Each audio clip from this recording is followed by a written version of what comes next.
was a great financial investment, and the deal was available today only. If this happened to you, contact your resort or Wesley Financial Group for help today. Call Wesley now for your free exit information kit. 800-294-3311. 800-294-3311. You're listening to Leaf Filter Radio, and the guru of gutter protection himself, Chris Coonahan, is here to take your most pressing leaf-related questions. Hey, everybody, Chris here. I understand we have Ron on the line. Ron, where are you calling from?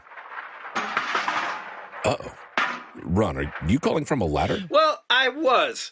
I wanted to ask Chris what I need to do to get my gutters ready to have leaf filter installed. Oh, Ron, you don't have to do anything. A Leaf Filter Trusted Pro will come out and clean out your gutters, realign and seal your gutters, and install Leaf Filter, America's #1 gutter protection system. So I didn't need to get on this ladder? Ron, Leaf Filter Trusted Pros are in your neighborhood and ready to help. Just visit leaffilter.com/deal to schedule your free gutter inspection and get up to 30% off. Thank goodness.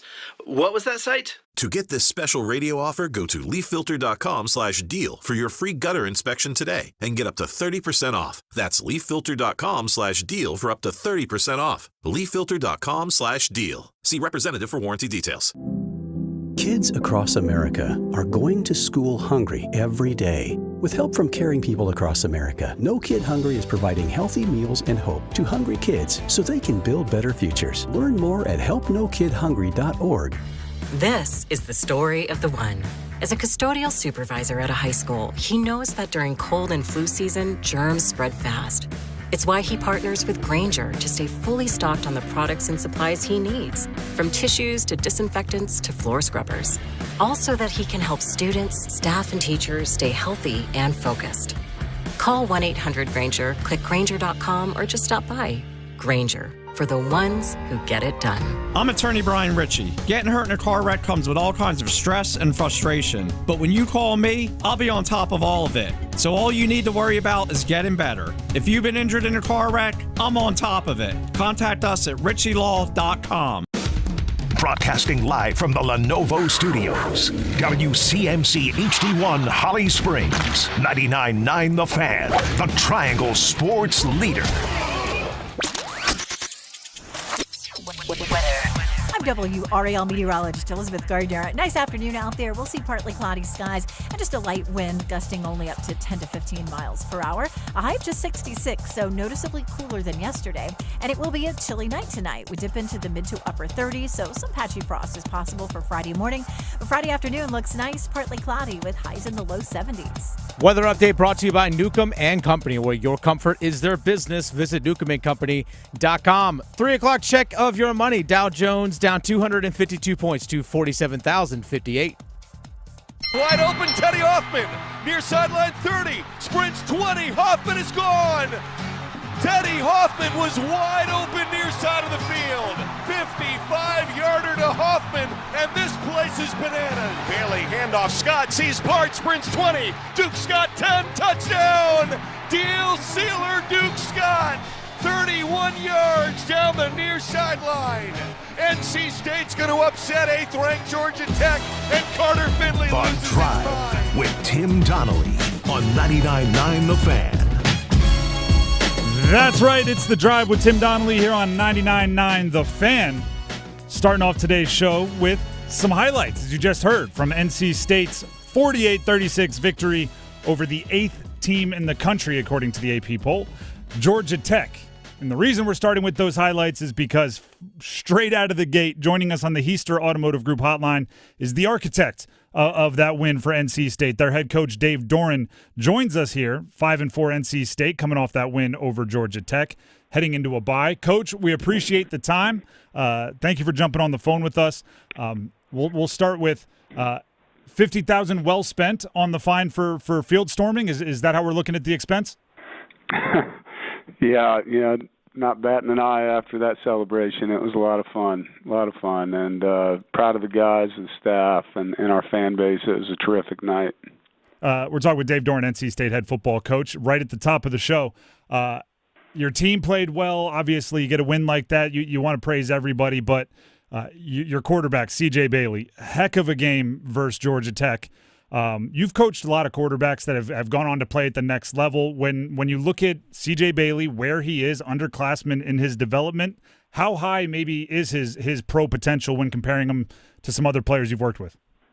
Sky's the limit. I think CJ is a kid that gets better each week. He takes everything that he does in stride, and at the same time he wants to learn.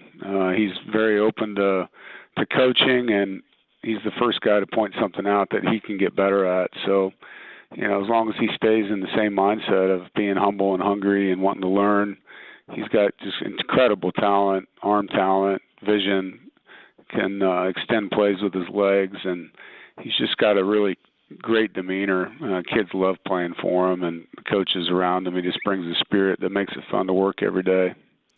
It's interesting. You kind of worded it that way at the end, right? Fun to come work with, all those things. Last week, before the Georgia Tech game, you were quoted on your radio show saying that you hated coaching last year's team, and this year's team is a different vibe, and you named some of those things that you just mentioned about CJ, about the roster. Why say those things publicly? Why come out with that about how you felt about coaching last year's team?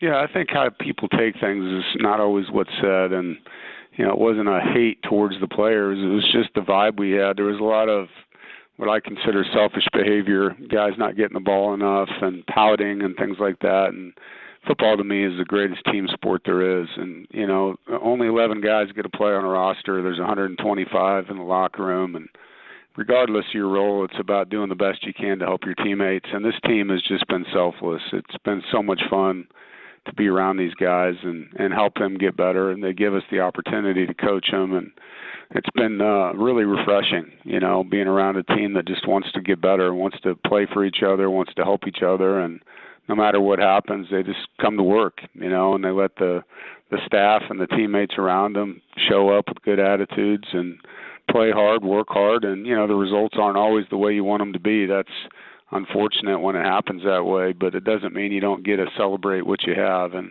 these guys have been a lot of fun to work with. Dave Doeren, NC State head football coach, joining us on the Heister Automotive Group hotline. Speaking of maybe only one football and, so many different guys wanted and maybe even deserve the opportunities, Hollywood Smothers misses a game. Duke Scott runs for almost 200 yards, a player that you tipped us off to in the preseason, saying he's one to watch. Assuming that Hollywood Smothers comes back healthy and ready for a full workload, how do you handle having two backs that are obviously able to thrive under 20-plus touches, kind of workhorse backs, and you have two of them?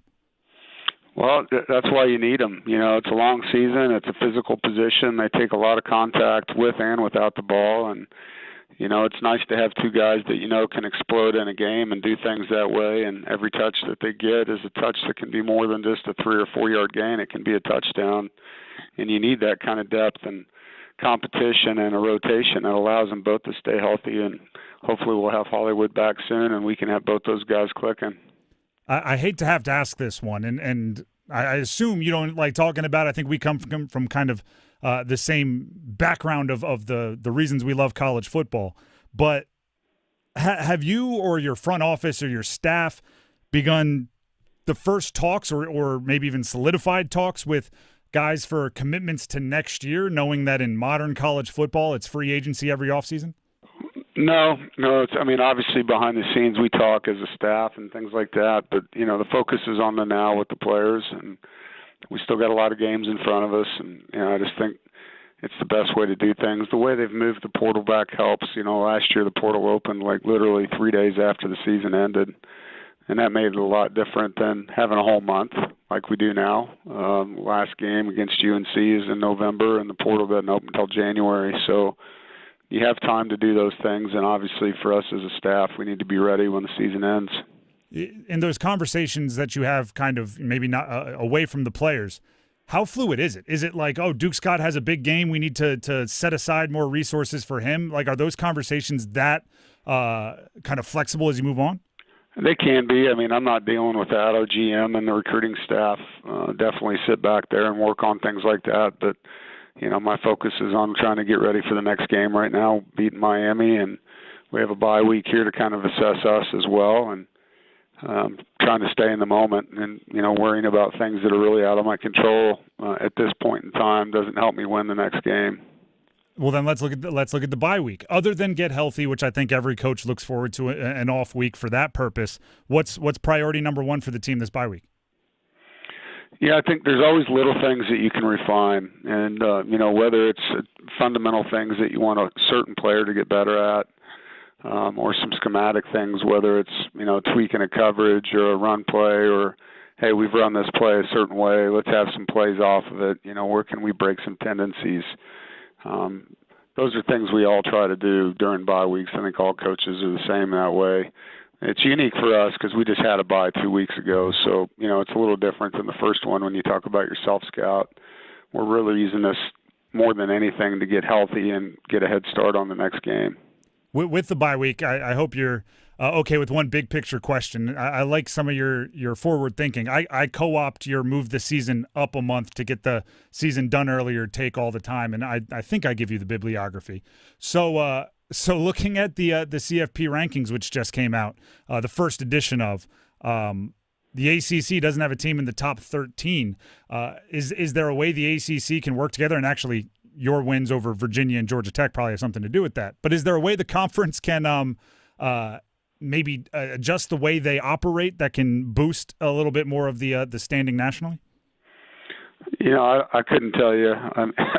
That picture for me right now is nowhere near what I'm thinking about. I think you got to get it done on the field, and obviously the teams that are in position to get to the playoffs have to take care of business, and quality wins matter and finishing matters. I think there's a lot of movement that happens in the last 4 games here, so you guys sit around and talk about all this stuff, but there's a lot of football left, and there's a lot of things that can happen, and there's a really good team in the Midwest who lost their quarterback for the rest of the season last week. There's a lot of things that can change a football team, and I think it's too early to get too high or too low on our conference or anybody's. All right, we have just under a minute here remaining. Last time we talked to you, we ended up talking about your love of music, and you play the guitar when you're hanging out with other coaches and family. That's what you like to do. So I'll put you on the spot here. The team has 3 games left. I know this doesn't happen often in a college locker room, but let's say they pass the playlist to you and say, we need a song to get us ready for the last 3 games. What is Coach putting on the sound system? Those guys wouldn't like what I'm playing. You can introduce them to something new, Coach. What do you show them? Well, trust me, I play some of the songs I like to practice, and they get booed, but it'd be country and western, and it's not going to get anyone fired up for a game. I promise you that. They might enjoy it around a campfire or when we're out fishing or something like that, but I don't proclaim to be the one that plays songs before games for these guys. I want them to listen to what gets them excited. Coach, I can tell you this. They're not liking it because the coach suggested it. They might be throwing it on when no one else is around if it's a good tune. So, Coach, we appreciate you for the time as always. Thanks for jumping on the phone, and good luck the rest of the way. Appreciate it. Thanks for having me. Go Pack. Once again, that's Dave Doeren, NC State head football coach of the 5-4 Wolfpack, fresh off that 48-36 win over the 8th-ranked team in the country, Georgia Tech. It is, we made the joke yesterday. The ACC, no teams in the top 13 of the CFP rankings. If NC State doesn't beat Virginia and Georgia Tech and give them each their only loss of the season, they're probably both in the top 12. So it is a couple feather in the cap wins for Dave Doeren, including that big one over Georgia Tech. Now they have a bye week. Get ready for that last home stretch, and he brought it up. Miami coming right out of the break. It should be an exciting rest of the season for Dave Doeren and the squad. Country Western is what he would have went with. Interesting. The Drive with Tim Donnelly, 99.9 The Fan. Coming up next, in addition to the interesting takes and interesting scenarios that could play out in college football, hockey fans don't even have to wait till the weekend. They have a game tonight, Canes versus Wild. What are the keys to that one? Stick around to find out. This is Gordon Miller from Miller Lending in Cary. With the Federal Reserve cutting rates, the most frequent question we get is, do I wait for rates to go lower, or should I take the savings and just act now? At Miller Lending, we toss all the timing questions aside with our popular no-cost program. With no fees charged or added to your loan amount, you simply close on today's rates and refinance again as rates fall. With many economists predicting rates in the 5s next year, why pay upwards of $15,000 to $20,000 in closing costs just to get a rate you may get for no cost next spring? Imagine the freedom to use that money for more important things than reducing your payment by the extra $50. Recently, we've noticed a trend of related party transactions as some of the nation's largest lenders have bought real estate or mortgage lead sites, driving closing costs even higher. Please don't throw away all that cash or equity when all you wanted was a lower payment. Call Miller Lending and see why a no-cost loan is the right loan for you. 919-447-3377, 919-447-3377, or simply apply online at millerlending.com. Miller Lending is an equal housing lender on MLS number 250-2146. Is your whole home operating at peak performance? With Newcomb & Company, your independent Trane dealer, proudly serving our community for over 70 years. As a Comfort contract customer, you'll get priority service and a 15% discount on all HVAC and plumbing service calls and repairs, including repairs and replacements for faucets, toilets, piping, garbage disposals, water heaters, drain cleaning, and more. Call 919-862-3000 or visit newcombandcompany.com. Newcomb & Company. Your comfort is our business. I'm attorney Brian Ritchie. Big truck accidents can cause life-changing injuries, and life-changing injuries deserve life-changing money. I know big truck wrecks, and I know how to fight those big insurance companies. If you've been hurt by a big truck, contact us at ritchielaw.com. I'm on top of it. Canes will win the draw. Walker, there's a drive, they score! Nikolai Ehlers! His first goal with the Carolina Hurricanes. It's a power play goal. Been waiting for that one for quite a while now, but definitely feels nice to get that in today. Carolina Hurricanes play tonight, 7 p.m. puck drop right here on 99.9 The Fan. They're hosting the Minnesota Wild after a brief road trip. Not quite what they had earlier in terms of a road trip, but it's still always nice to be back on home ice. And to get the nuts and bolts out of the way, it does appear as if Keandre Miller will be back in the lineup. One of their biggest physically and size of impact acquisitions this offseason. Keandre Miller, one of their defensemen, has been out with an injury. Not officially official that he'll be playing, but all of the tea leaves, as I call them, kind of point towards Keandre Miller being back in the lineup. Young defenseman Dominic Fensori assigned back to the AHL. They did activate Keandre Miller off the IR, so it appears as if he skated in the normal portion of practice yesterday in a regular sweater, not a non-contact sweater. So Keandre Miller appears to be back in the lineup today, which every welcome return from any injured player for the Canes is big news. I do think we were reminded by Shane Gostisbehere that now it's about staying in the lineup. It's not just about returning, but it's about playing a whole bunch of games in a row, which is something Gostisbehere was unable to do in his return. So shout out to Keandre Miller back in the lineup. When it comes to Minnesota, I think it's an interesting – actually, first of all, let's hear from Keandre Miller, literally. We have a clip here of how he's been feeling while skating recently. Straight from the horse's mouth, here's Keandre Miller. It's been good. Obviously, you never want to be out of the lineup, but health comes first at the end of the day. So I think I just tried to use the couple games off to try to get my body back where I wanted to be. That was after practice yesterday, which I mentioned he was a non-contact, which means contact, just regular sweater participant. Now, Minnesota, unfamiliar opponent, right? Western Conference. I think it's sometimes good to get one of these, a team that you're not super familiar with, not in the Canes' wheelhouse. So it's less about scouting report or history or matchups that you've mastered, right? I know he likes to do this, but he knows I like to do that, and I have to counter this with that. And it's more focusing on you, right? Tonight's about the Canes. It's about playing well. It's about focusing on yourself. So sure, you study as much as you can about the opponent, but it's unrealistic to think you're going to know them as well as a division opponent like you did against the Rangers, or a conference opponent like you'll see all over the East. You know who does know him well? Who's that? Nikolai Ehlers. That's actually that's a good point. All right, go to the front of the class and explain to everybody what you know. Nikolai, you're an assistant coach leading up to this one. And do you know what he might say? Minnesota doesn't have a very good penalty kill, or at least not this year. Canes, meanwhile, have had a bad but improving power play. I think it would be very nice to take advantage of that. Right, I think it would be very nice if the Carolina Hurricanes can work their way into a couple power play opportunities, and if they can punch them home. See it hit the back of the net a few times, and walk away with more confidence in a power play that is improving after a very, very rough start to the season. Now, based on practice yesterday, and they did not have a morning skate, the Carolina Hurricanes didn't, so we don't have the reports on lines and everything from today. But based on yesterday's practice, it appears as if the shaken up lines from their last game will continue. Right? Svech, Aho, Hall on the top line. Ehlers, Stankoven, Blake on the second line. Jarvis along with Stahl and Martinook on that Stahl line, the third line. And then the remaining, right? Kokiniemi, Jankowski, Nadeau, kind of in that fourth line, although it should be mentioned Robinson skated in a non-contact sweater. So as we continue to monitor all of the injured players, hopefully on their way back, that's a good one for Robinson, at least being out there on the ice while the other players are. I like giving it another chance.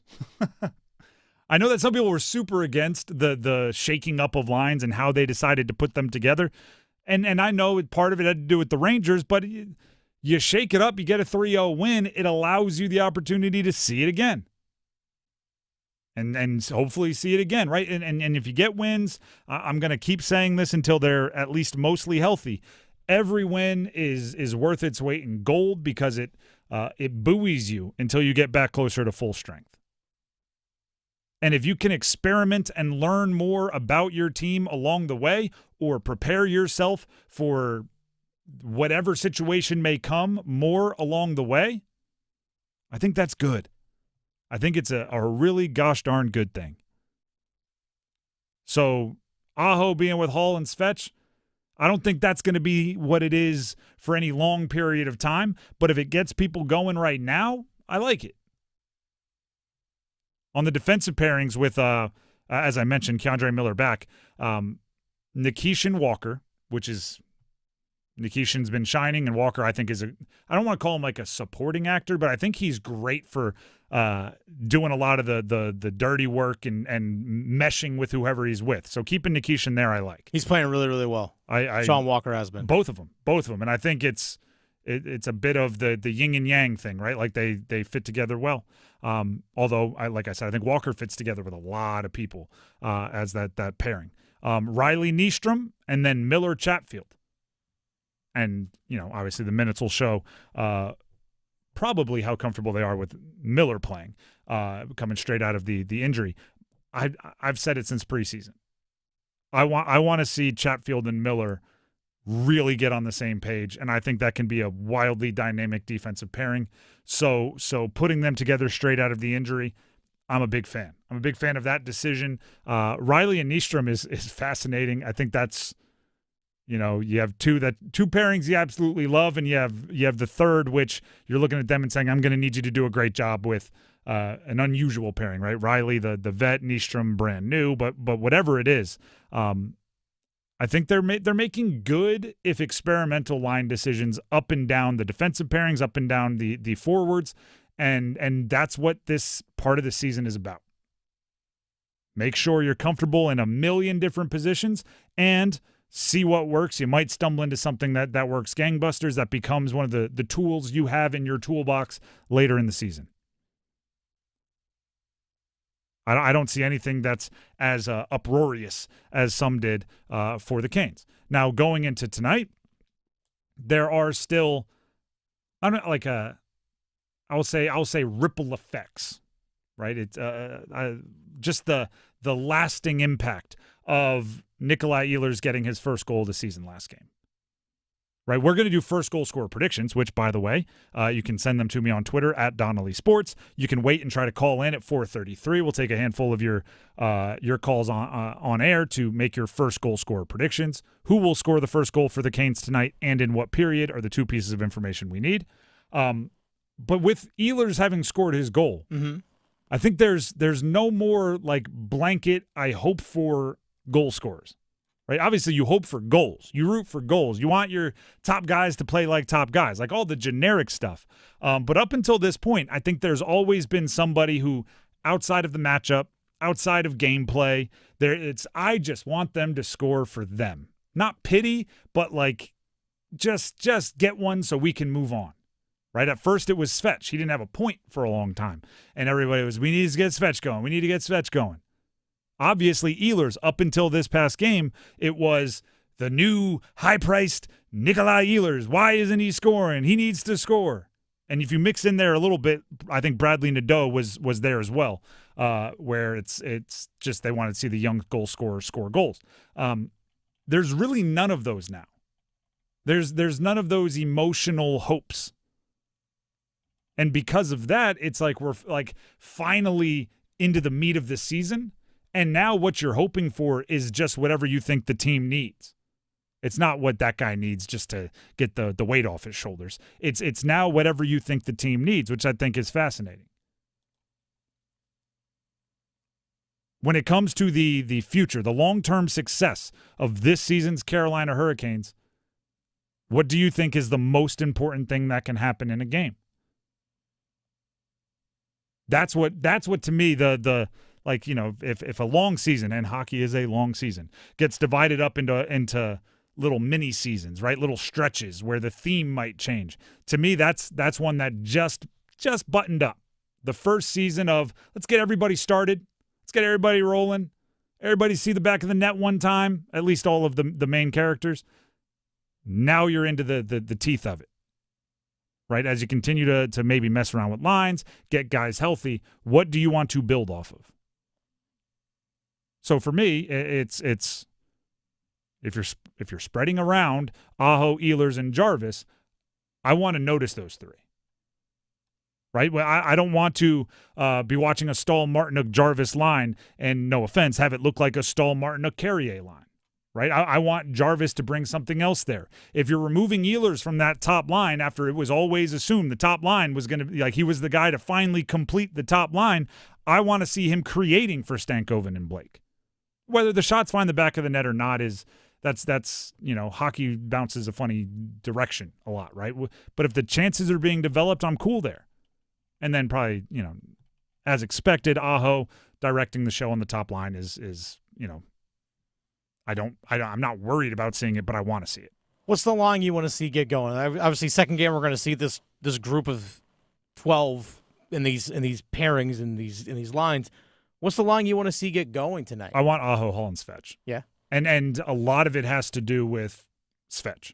If Svetch is going to be up there, which he is obviously, he has to be the guy that's converting chances, right? Aho, we know what he is, right? He's more assists than goals, but he's a bunch of points, and he's good the entire ice. Hall, we know what he is. Wily, veteran, sees the ice, can set you up. He'll finish, but it's different now.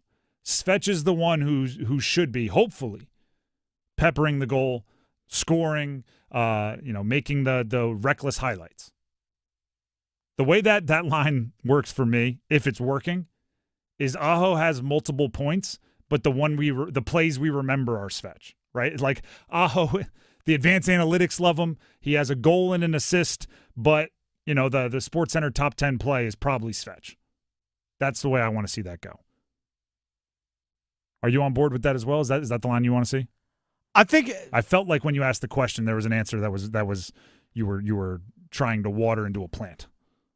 I like your point about Svetch because I think they need him to be a consistent top-line threat or like a top-6 forward threat. That needs to be a consistency for this team.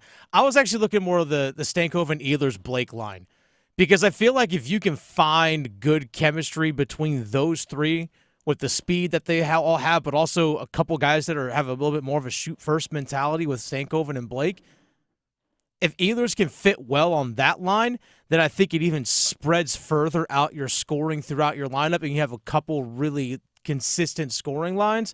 I think that's going to be big going long term. I would add this: Ehlers, Stankoven, Blake, I think has the best chance to become permanent.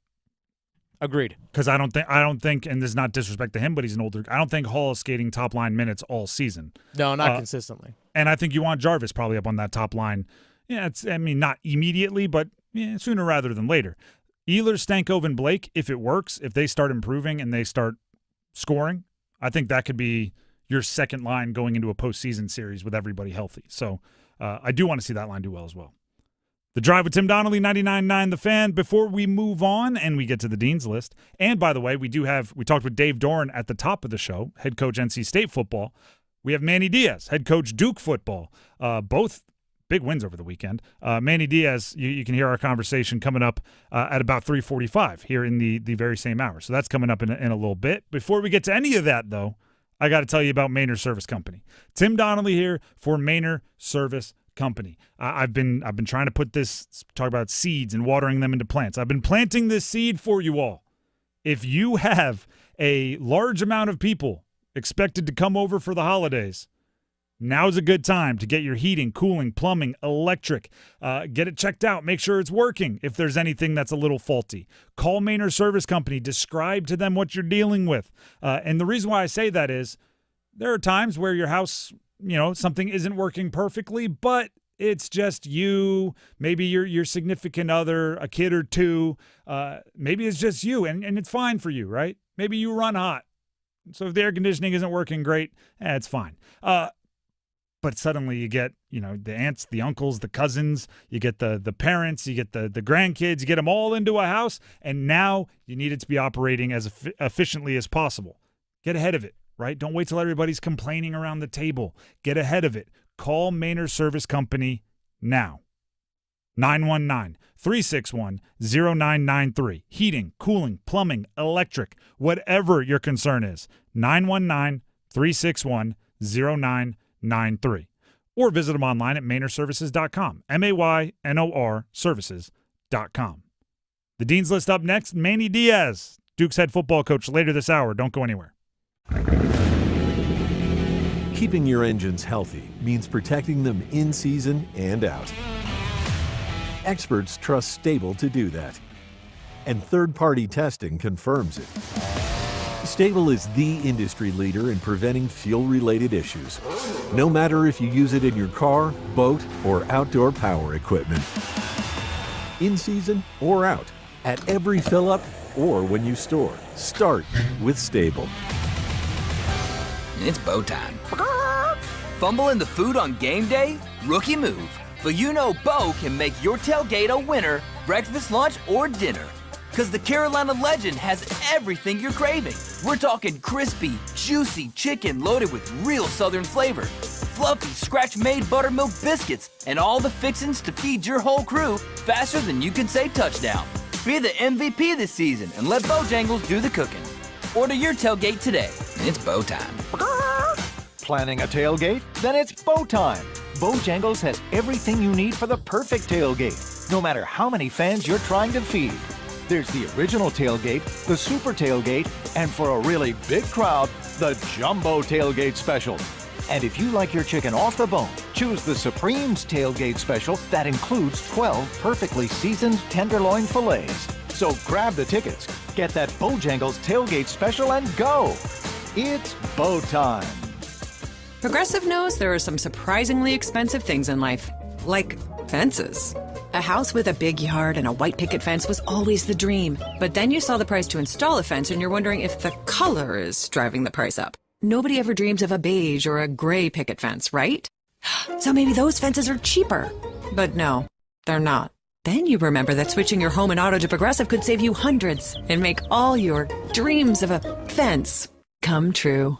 Progressive Casualty Insurance Company, affiliates, and other insurers. Not available in all states. Here's Megan with Parkway Sleep Centers. Are sleepless nights affecting your life? Parkway Sleep Health Centers can help. We've treated sleep disorders in the Triangle and beyond for over 20 years. We offer sleep studies, office visits, CPAP machines, supplies, and more. And our streamlined process allows us to see you sooner and usually saves hundreds of dollars. End sleep problems. Live your best life. Experience the Parkway Sleep difference. Visit parkwaysleep.com and start your journey to better sleep today. Parkway Sleep Health Centers. Sound sleep. sound health. What if you could pull up to $500,000 in cash out of your home and drop your mortgage rate down to 4.99% APR? Hey, it's Dennis Cox. Right now at Loan Pronto, they've got the lowest rates in 3 years. With Loan Pronto's Rapid Equity Loan, you can get your cash in as little as 3 days.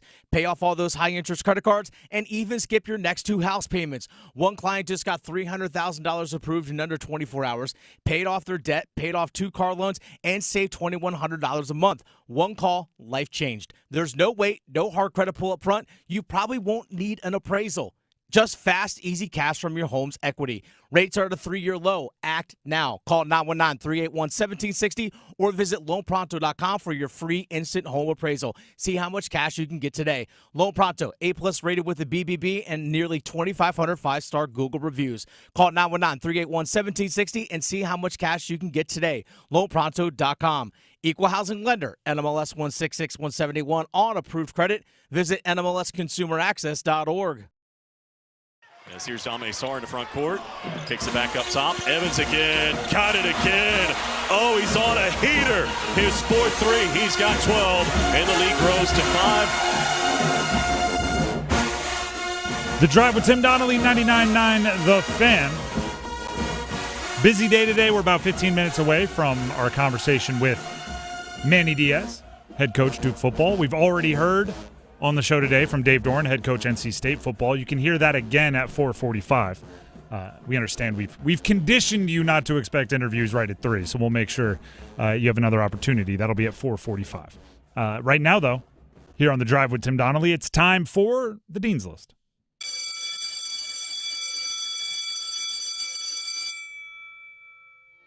This is where we honor those, pay a little extra respect to, give a few extra accolades to those in the college sports world that deserve it, because we care about college sports here in the Triangle. I'll get us started. Caleb Weaver, Duke safety. Now, not only does Caleb lead the team in tackles, not sacks, tackles. Caleb Weaver has been nominated for the Burlsworth Trophy. Okay. The Burlsworth Trophy. I didn't know this existed. Might be my favorite award. All right. Annual award given to the most outstanding college football player who started their career as a walk-on. Oh, nice. So Caleb Weaver leads Duke in tackles, playing for a secondary that's very good, although Terry Moore's been hurt, so maybe that opened up some safety minutes. But he started his career as a walk-on. As a fellow former walk-on, I'm all about that life. Got to grind. Nothing given to you, Caleb Weaver. Go win it. I like that award. That's awesome. Yeah. I mean, Burlsworth obviously is a legendary, Arkansas offensive lineman that became a legend. Could be like the Baker Mayfield Award. He walked on twice. That's true. And then won the Heisman and became the number 1 overall pick. But no, walk-on stick together. Shout out to Caleb Weaver. Another Dean's Lister. Cedric Gray, UNC, former UNC linebacker. I love it when I'm not searching out like a triangle connected player and I just stumble into it. So I was online the other day and I forget what I was looking up, something probably for the Panthers, and I looked up stat leaders and I accidentally sorted by tackles. Guess who's second in the NFL in tackles? Cedric Gray. Oh. Former UNC linebacker. A couple years ago was a 4th-round pick of the Titans. He has 91 tackles this year. 2 behind Jordan Brooks for the league lead, 1 ahead of Bobby Wagner. I was like, there you go, Cedric. And I feel like tackles are kind of becoming what like batting average is to baseball, where it used to be like all we cared about on defense, and now it's like, well, actually, we like, chaos rate or pressures and all the coverage when you're the closest defender, statistics, pass rating. DVOA. It's like, oh, we don't care about batting average anymore. We care about on-base percentage and WAR. No. You know what? I want my hitters to hit good. Yeah, what's your OPS? I want my defenders to be good tacklers. I want to get the guy on the ground. Cedric Gray's doing that. Second most volume of anyone in the NFL. By the way, that draft, back-to-back picks in the late 3rd and 4th round. Peyton Wilson and Cedric Gray out of NC State and UNC. How? We watched them be so good in college. Yep. They fall to the mid-rounds, and oh, look at that. They're both doing really well in the NFL. Who would have seen this coming? Just to round out the triangle, I saw someone saying that about Tyrese Proctor, the point guard for Duke last year. He was on the Cavs, second-round pick. He made a play where it was just, he showed that he has a bag, as they say in basketball terms. And someone was literally just tweeted out like a Cavs fan. Sometimes I think NBA scouts don't know what they're talking about. Because how does a 6'6" point guard with this kind of action fall to the second round? And it's just like, you know what? A lot of times I think they overthink it. Oh, you mean you had a big, tall, strong, fast linebacker that made a boatload of tackles in college? Oh, look at that. He's making a boatload of tackles in the NFL. Who would have guessed? Do you have a Dean's List you'd like to write here, Dennis? I actually have a couple. Let's hear it. Oh, well, first of all, college football coaches joining the show today. Dave Doeren, Manny Diaz, big shout-outs to them. They make the Dean's List. But I'm actually going to go with the Allied tip-off. South Carolina basketball. It's weird. Okay. All right, so the Allied tip-off is a women's basketball event early on in the season at the Spectrum Center in Charlotte. Well, on the women's basketball side, they have announced South Carolina will play in 2026 UNC women's basketball. And then in 2027, they're going to play UConn women's basketball. And then in 2028, they're going to play NC State women's basketball. So, yeah, two of our programs right here in the state of North Carolina playing against some of the other top programs in the country. I'll throw this out there even more broad. ACC basketball schedulers. Yes. We're getting top 25 matchup, Kansas at UNC tomorrow. I love the fact that it's on campus. On Tuesday, I believe we're getting number 7 Michigan against Wake. There's just, like, Duke played Texas earlier this week. The women's we had NC State women against Tennessee earlier this week. That was number 8 versus number 9. You're bringing up further. They're looking down the road for big-time matchups. Duke women played Baylor to start the year, both top 20. There's just a lot of – I really enjoy the scheduling the ACC does. I think some certain other conferences run away from big non-conference games. ACC basketball, men's and women's, they seek it out. They want to be battle-tested in their non-conference schedule, and I really do appreciate that. So they're on the Dean's List. Shout out to all of them. And shout out to the players for then having to go, play well in those games, which is another big part of it. So there you go. The Drive with Tim Donnelly, 99.9 The Fan. That is the Dean's List. Congratulations to all who were included. As promised, when we come back out of break, you'll hear my conversation from earlier this afternoon with the head coach of Duke football, Manny Diaz. Talk about the coaching carousel, the win over Clemson, and more. That conversation right after this. Don't go anywhere. Hey, what do you say? John Forsland here for my friends at Buffalo Brothers. I travel coast to coast covering hockey. But when I'm back home, I head to my home away from home, Buffalo Brothers, for the best wings on the planet. You can't beat their specials at all 5 of their Triangle locations. Every pro football game day, you can get Miller Lite Draft for $4.50 and Blue Moon Draft for $5.50. Pet-friendly patio too. BuffBrothers.com. Aw, man, now I want wings. At Navy Federal Credit Union, we've served veterans and their families for over 90 years, and we continue to serve over 2 million veterans because their contributions inspire our service. And this Veterans Day, we want to tell you that when you're a member, you'll have access to exclusive rates, discounts, and financial tools. Plus, we're partnering with Travis Manion Foundation's Veterans Day of Service campaign, connecting veterans and families of the fallen with local volunteer opportunities. Become a member at NavyFederal.org/veterans. Navy Federal Credit Union. Our members are the mission. Navy Federal is insured by NCUA. At Wilkinson Chevrolet Cadillac GMC in Sanford, we've got 3 great brands under one roof and deals that will get you in the driver's seat today. We've got the perfect new or pre-owned car, truck, or SUV for you. Family owned for over 70 years, we treat you like one of our own with friendly service, honest deals, and a commitment that keeps our customers coming back. plus state-of-the-art service and collision centers to keep you rolling. Wilkinson Chevrolet Cadillac GMC. Visit us in Sanford or at wilkinsoncars.com. Chevrolet. Together, let's drive. Adam Gold here from my friend Dr. Lori Travers and Travers LASIK. And people ask me all the time, Adam, why did you get LASIK surgery? Simple. It's convenient. I just wake up and go every day. And 2, it saves me a lot of money. I don't spend a dime on anything related to contact lenses. And right now, Travers LASIK Vision Care is proudly honoring first responders with exclusive LASIK savings for police officers, firefighters, and EMTs. 919-510-6830, TraversLASIK.com. Here's Mintz of the snap, rolls to the right, fires, Hagens, he'll take it in, and Duke has the lead, 46-45 with 40 seconds to go. The Drive with Tim Donnelly here on 99.9 The Fan, now joined on the Heister Automotive Group hotline by the head coach of the 5-3 Duke football team, Manny Diaz, fresh off a game that had everything, a 46-45 win at Clemson ahead of their contest on Saturday at UConn at 3:30. Coach, we appreciate you for taking the time.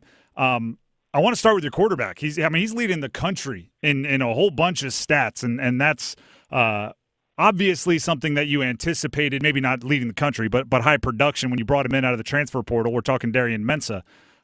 So I want to know what surprised you about that player. You knew you were getting a good one, but what did you not expect that he's been able to do for your team this season? I think the neatest thing about Darian was just how quickly he was able to adapt. Normally it wasn't just bringing in Darian. We lost, our top 2 performers at wide receiver a year ago, and we had a lot of guys that were not even around during spring practice. You hear all the time coaches talk about passing game is about timing and, where do you get that timing? And so we lost a big chunk of the offseason to really, to get our passing game up, to speed. So my suspicion was always going to be we were going to be a better operation in November than we were in September, and of course I still hope that's the case. But I think how well, Darian and our weapons around him started the season off, I think that's been probably the part that was, if there was a surprise, I think that'd be it. The win over Clemson and some results elsewhere in the conference have probably raised the bandwagon a bit. Certain places, the favorites win the ACC championship, right? Your squad. Has that talk kind of infiltrated your locker room, and how are you dealing with it? Well, look, the kids can do the math. They understand, what the standings look like. But they also know that once you start thinking about, end goals, and not thinking about the standard of what got you to getting to 4-1 in the league, normally in college football, that's about when you're getting ready to get beat. So it's okay to go up Periscope every now and then and just take a peek at the surroundings. But there's so much ball left, and there's so many teams in our league, within a game of first place. So it's just, and the fact we have to go out at a conference to play an outstanding team this weekend, I think all of that has refocused us. We're talking with Manny Diaz, head coach, Duke football. Coach, you brought up the league and how there's this jumble of teams with one loss or no losses in the conference. What's your reaction to the ACC not having a top 13 team in the CFP rankings, which the initial rankings came out this week? I honestly don't have a reaction. I don't care. Because here's the thing: if we had all 13 teams ranked in the ACC, it still wouldn't make a difference because we all still have games to play. I know in this area we love March Madness, and I just don't remember an argument in mid-February about some article about putting out a bracket and everybody complaining as to who the 4 seed is in the Midwest region. I just and that's what we do in football, and I just don't understand why. We have 5 weeks of competition left. That's going to change so much. It did a year ago, right? I don't even think SMU was anywhere in the rankings this time last year. No one knows where anybody was in the rankings this time last year because it's the first weekend in November. So November's what they remember. There's so much ball left to be played. Our conference, I think just about every conference, the story in terms of who's going to win it is still untold. And I think that's what makes it so exciting for fans. And I'd rather we spend all of our time talking about how exciting the game is and the new parity instead of fussing as to who the 9 seed is right now when nobody will remember, come December. Yeah, and basketball, I think it's just they play more games, right? There's too much time between games in football, so we find things to talk about, which Which leads me to my next question. Before this interview, right, I do this for every interview subject. I just search your name on social media to make sure there's no breaking news that I'm missing or anything like that. And it was pretty dramatic. And actually, I wasn't even expecting this, but when you search your name, there's a lot of talk about other jobs. There's a lot of talks about a place you used to work, Penn State. Do you from just a individual standpoint, career ambition, whatever it is, do you think about the coaching carousel, and have you had any conversations about that type of thing? Not by conversations, not with anybody else, but I've told the team, I said it's all imaginary.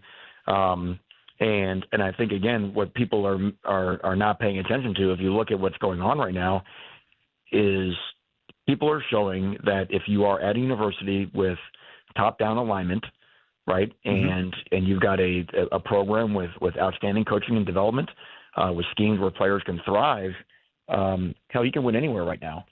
And you've seen that. You've seen that with some coaches that have, in essence, taken themselves off the market. And I think that's really, really a neat thing. And I've told players this in recruiting as well. There was a time when the brand made the player, and that's why players were drawn to legacy brands. They felt that they had to for their self-worth, and that's not the case anymore. The players now make the brand, and I think that's true in our profession as well. And I think it's been exciting to see that the places that are fully committed to winning, guess what they're doing? They're winning, regardless of what the logo is on the side of their helmet.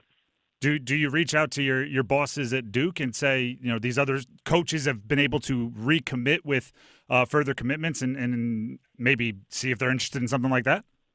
Right now, I'm just trying to win games, man. All right, I like that. Listen, I keep telling everybody because listen, I told the team, I said, look, guys, we have 5 wins, right? The only thing that means when you have 5 wins is you can't have 4 wins. That's all we've solidified. That's all we've clinched. We have a little X by our name. Cannot be 4-8. That's it. So it's silly to look anything beyond that. And right now we're just trying to get from 5 to 6, so that X can say cannot go 5 and 7, and just keep trying to improve that little tagline behind our name. So let's get to the football, right? We're talking with Manny Diaz, head coach of Duke football, ahead of their game against UConn on Saturday, but fresh off a 46-45 win over Clemson. As the head coach, do you separate things a little bit and make sure the conversations are different for the offense and defense when you score 46, but you allow 45 like that game against Clemson? Well, listen, every week it's going to present a different challenge, right? The week before we couldn't score on offense, and our defense took one of the top offenses in the country, Georgia Tech, and held them without a touchdown until 5 minutes left in the game. So I think what the lesson out of that is, boy, wait until we play a complete game in all 3 phases where, if we had played, the same way we played on defense against Georgia Tech, the same way we'd have played against Clemson, or if we'd have played it the way on offense, we'd get into Clemson against Georgia Tech. Guess what? We may not even have a 1 in our loss column in the ACC. So, but that's ball, right? And that's coaching. It's hard to be the same team every week. You also have to give Clemson credit. I thought, which we suspected they would. Offensively, they played great. Quarterback, O-line, backs, receivers. They got a lot of really talented guys, and they played outstanding. So there's a lot that we can get better at. Which is all you do, right? The film doesn't say whether you won or lost. The film just assesses your performance. And there's a lot of guys on offense that can perform better. So we just got back to work and try to just do it a little bit better this week than we did it last week.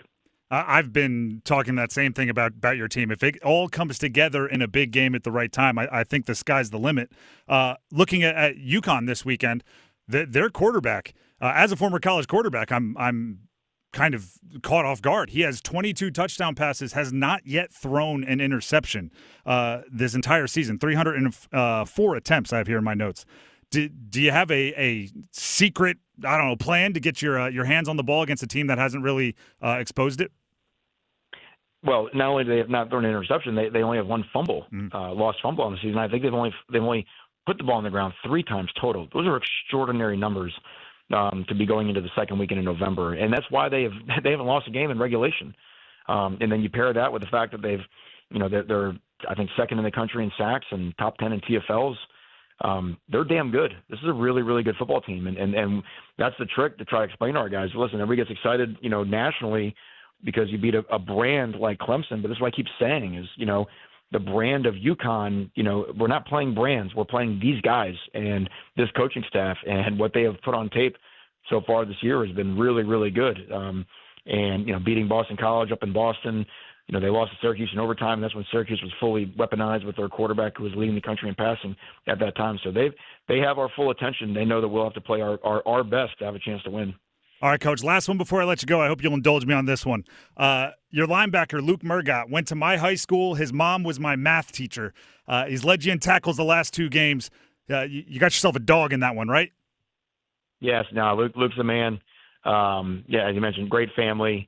And a great example of just, you stay ready. We were gutted to lose Nick Morris for the season, and to have Luke, hop in there and not just play, but play really, really well has been a big key to our defense. Can't be great on defense unless you're great up the middle, and we're really proud of Luke's development, and Jonathan Packey's done a great job of working with him, and he's really excelling with what we do. Coach, we've had fun watching you this year. We wish you all the luck moving forward, and hopefully we're able to catch up again soon. Yeah, can't wait. Thank you.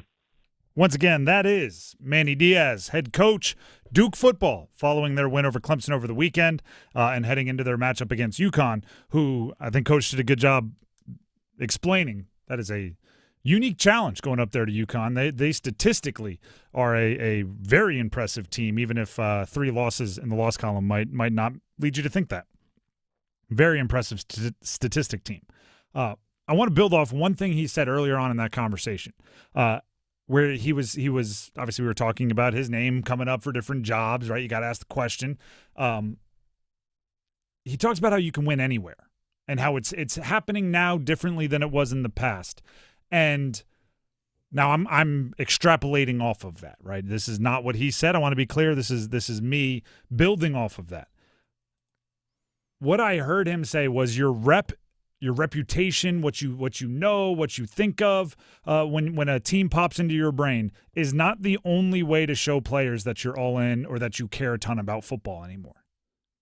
Right? It used to be if you wanted to go somewhere where you knew the football was important and the school was all in and the fan base was rabid and the administration cared about what you were trying to do on the field. But if you wanted to go there, you had to go to a place that had proven it over like a century, right? Which is why teams like Alabama and Ohio State had these massive advantages, right? Because they'd point to old guys in black and white pictures and say, we've cared about it for a long time. We've won a lot. Have you heard of this guy? And that's how it was, right? It was very difficult to break through. There's another way now you can show it. Dollars, right? Yeah. There's another way you can show it. You don't have to have been, you don't have to have pictures of the 1937 Heisman Trophy winner or a statue of some coach that won 300 games in the 60s outside your building. All you need to do to show somebody that you care is put your money where your mouth is. Duke was able to do that. Mm-hmm. Darian Mensah's, according to On3, highest paid player in the country, or highest paid quarterback in the country. He's neck and neck with Jeremiah Smith at Ohio State, according to On3's reporting. That's a quick way to show everybody we're not playing around. We want to win on the football field. You don't have to go to some football traditional powerhouse to get that message across. You can do it with your checkbook. Look at Kurt Cignetti in Indiana. And again, they're legit good. And look at what they did as soon as his name popped up for other jobs. They showed him the money. And same for coaches, right? Coaches now know how committed you are to football based on, are you maxing out your revenue share? Are you forking over the appropriate cash for a front office, for the support staff? And if somebody is doing all of that, how do you look at them and say, oh, well, it just means more in the South? No, it's like, it doesn't just mean, it means as much as I'm paying you for it to mean, and I'm paying you a pretty penny, and I'm paying your quarterback a pretty penny, and I'm paying your linebackers a pretty penny. That's how they're showing their worth. It means more. It means as much as you're willing to pay for it. If you're cutting corners, it doesn't mean as much as somebody out there who's paying top shelf. So I do think it's changing. And I think that's for the better, by the way. Agreed. I don't know. We can debate on whether it's better or not. The money is being spent the way it is and being able to go into free agency every offseason. I disagree with some of that. But I think the more teams that could realistically win conference and national championships, the better it is for the sport in our country and the world. Make it global.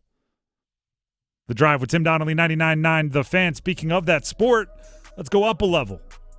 Football at 4, focusing on the Panthers. Up next. Bank of America is the nation's leading business lender, and we're ready to help with your next goal here in the Triangle.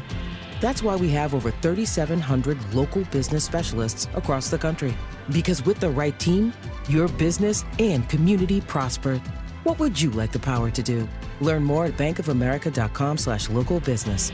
Bank of America, official bank of FIFA World Cup 2026. Bank of America Corporation, all rights reserved. Waking up, getting ready, sitting in traffic. Let's face it, getting to work in the morning is a lot of work. But when you get a great deal on your favorite McDonald's coffee, becoming a morning person is as easy as 1, 2, 3. Now get any size refreshingly cold iced coffee for $1, a delicious mocha for $2, and a frappe for $3. Available only during breakfast hours.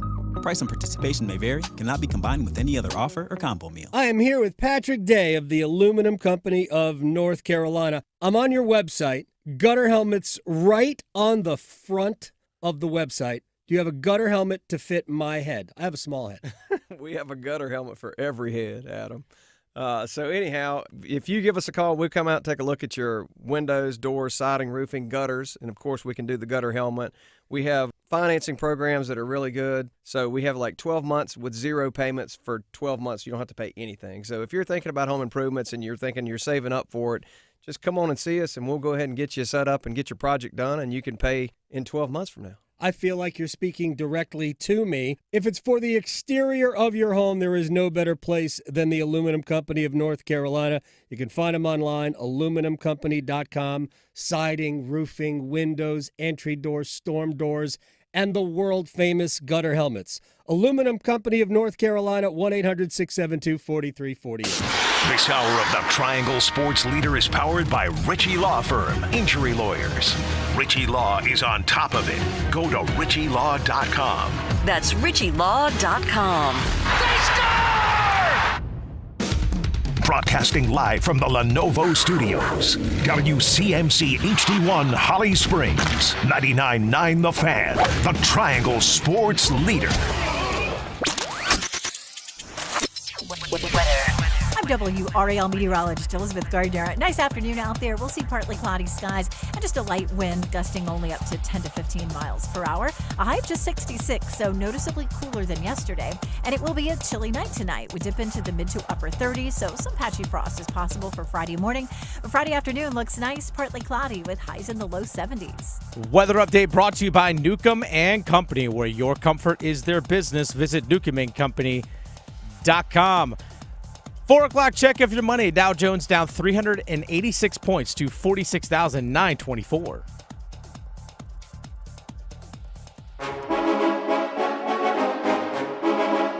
Let's move the chains. Time for Football at 4. The Drive with Tim Donnelly, 99.9 The Fan. Football at 4. The Carolina Panthers are in uncharted territory. Go on. They're pioneers in a new frontier. They're the favorites. Yeah, think about that. First time this year that the Carolina Panthers on the opening line from sportsbooks is the favorite in their matchup. This weekend they're taking on the New Orleans Saints. First time this year from the jump, people believe they are expected to win. That's new. That's a different mindset, right? It's going from, right, we can use all the cliches, the hunter to the hunted, right? They are no longer looking to upset. They are at risk of being upset. It is a new frontier for them. And it feels different, even like if you go back, I don't know, last year they may have been favored by a couple of points in a couple games.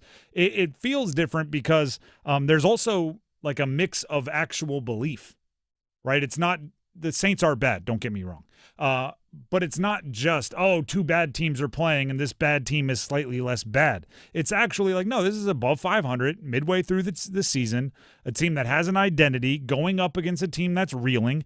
Panthers should win. I'm in a survivor pool. It's on Yahoo. You pick one team, use it, you lose it. You got to try getting them right. And when you're making your selections, right? They give you the percentage of how many people on Yahoo Survivor Leagues have picked each team.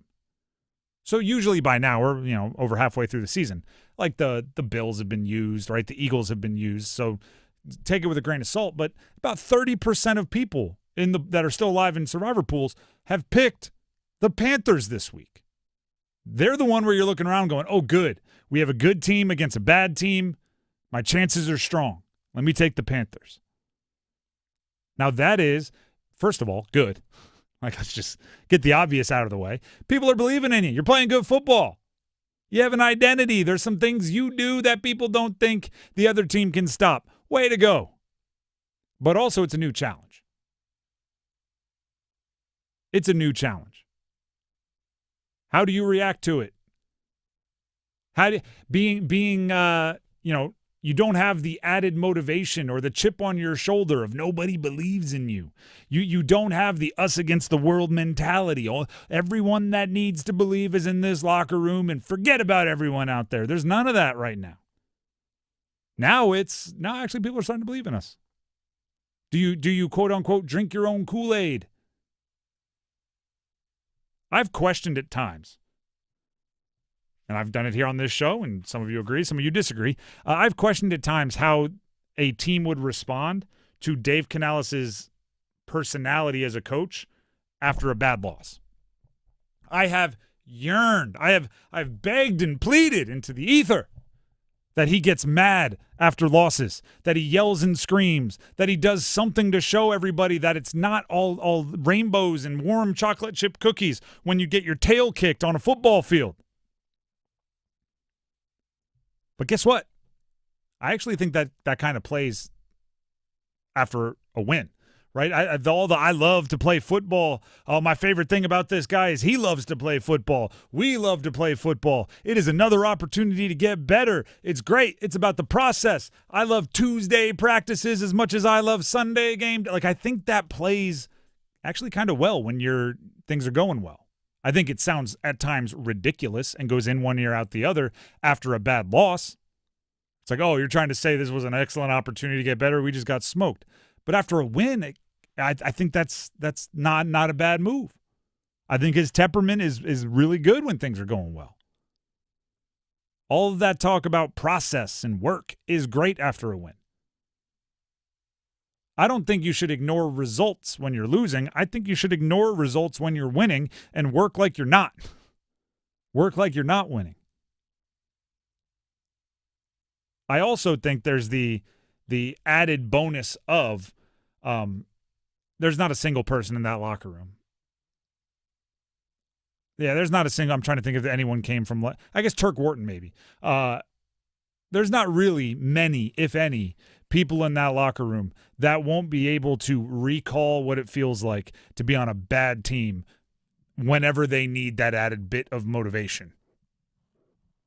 Right? Remember what it was like? And already you're straining and finishing through the conditioning run. Right? Turk Wharton came from the Chiefs, so he might be the only one that's like, no, actually, I play in the NFL, we win games. It's just kind of how it works. Showed up here, look at that, we're above 500. But everyone else, Merritt came from the Raiders. Rico Dowdle came from the Cowboys. Bobby Brown III came from the Rams. I think he won a Super Bowl his rookie season, I think. Backup interior offensive or defensive lineman. Yeah.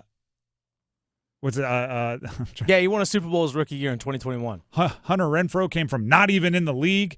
Like, I think everybody, maybe outside of Wharton and Brown, should have on quick recall just how miserable it is to be on a really bad team playing for nothing. So are the Panthers favored? Yes. Are they getting a little bit of hype? Yep. Adam Gold does a little, I don't even know what he calls it, like a stock market game on his show, the Adam Gold Show, where we get to participate and you're buying and selling teams based on their playoff odds. We each get to have 25 shares at any point in time. You don't have to understand all the rules to understand what I'm about to say. I have 25 shares of the Panthers this week.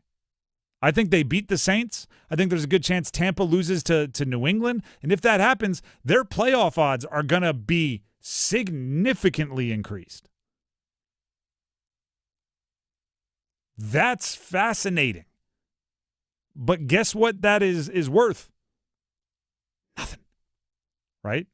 I'm actually going to use, we talked to a couple coaches in that first hour of the show. One of them, Manny Diaz, head coach Duke football.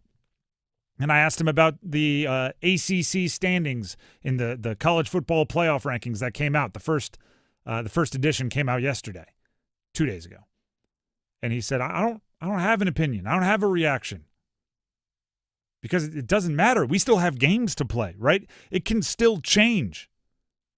If we're the favorite to win the ACC, we lose this week. Who cares that we were the favorite to win the ACC in the first week of November? I don't think the Panthers are to the point where you have to worry about resting on your laurels in any way. Because even if things are going well now, they are one loss away from things going very poorly. You lose to the Saints, there's going to be a lot of people going, I can't believe I bought into the Panthers. They can't even beat the Saints. Matter of fact, there might be a little bit of like win-lose, meaning if you win the game, everyone's like, cool, you beat the Saints, who cares? If you lose, oh my goodness, you lost to the Saints, they stink. They sold Rashid Shaheed. So I think motivation for the Panthers it's easy. If Dave Canales can't get this team locked in, ready to play this week, then he needs to go back to motivation school. I don't know if that exists. But I do think every coach has their, they've got 50, 75 speeches in a file cabinet somewhere, if not literally, figuratively. And when they need to get a little jolt, they all right, let me go find speech number 17 here, the old we're favorites for the first time speech, and you can go roll it out. If he has any problem getting this team locked in because a few people have started believing in them, then he needs to go rewrite that speech. I have, as a former college lacrosse coach, yeah, we have a few in the bank. Yeah. We have a few in the bank. Hey, you know what? I can draw on this one. You're with the team is in the locker room. You're with your assistant coach standing outside. Should I go with this? Should I go? Yep. All right, we're gonna play the hits, everybody. We're coming out with go 1-0 today. How's that sound? Trust me, there have been plenty of times I've walked in the locker room, walked through the door going, I have no idea what the heck I'm going to say right here. I have no idea. You can just go. Trust me, I've been there. How many? I don't know women's lacrosse. How many games in a season were in your women's lacrosse season? If you include postseason for conference tournament stuff, about 17, 18. Okay, so like an NFL season. Yeah, roughly about the same amount. I always thought being a football coach was super easy for pregame speeches because one a week. You can't come up with something in a week. Basketball, you got to do 3 a week. Yeah, and you can't overlap because anyway, you got to go numb to it because you've heard it too many times. Football, it's like. I thought of this on Wednesday, and I get to save it till Saturday and just polish it up in my head. But my point is, I understand why the question is being asked in a few places of how do the Panthers react as the hunted rather than the hunter?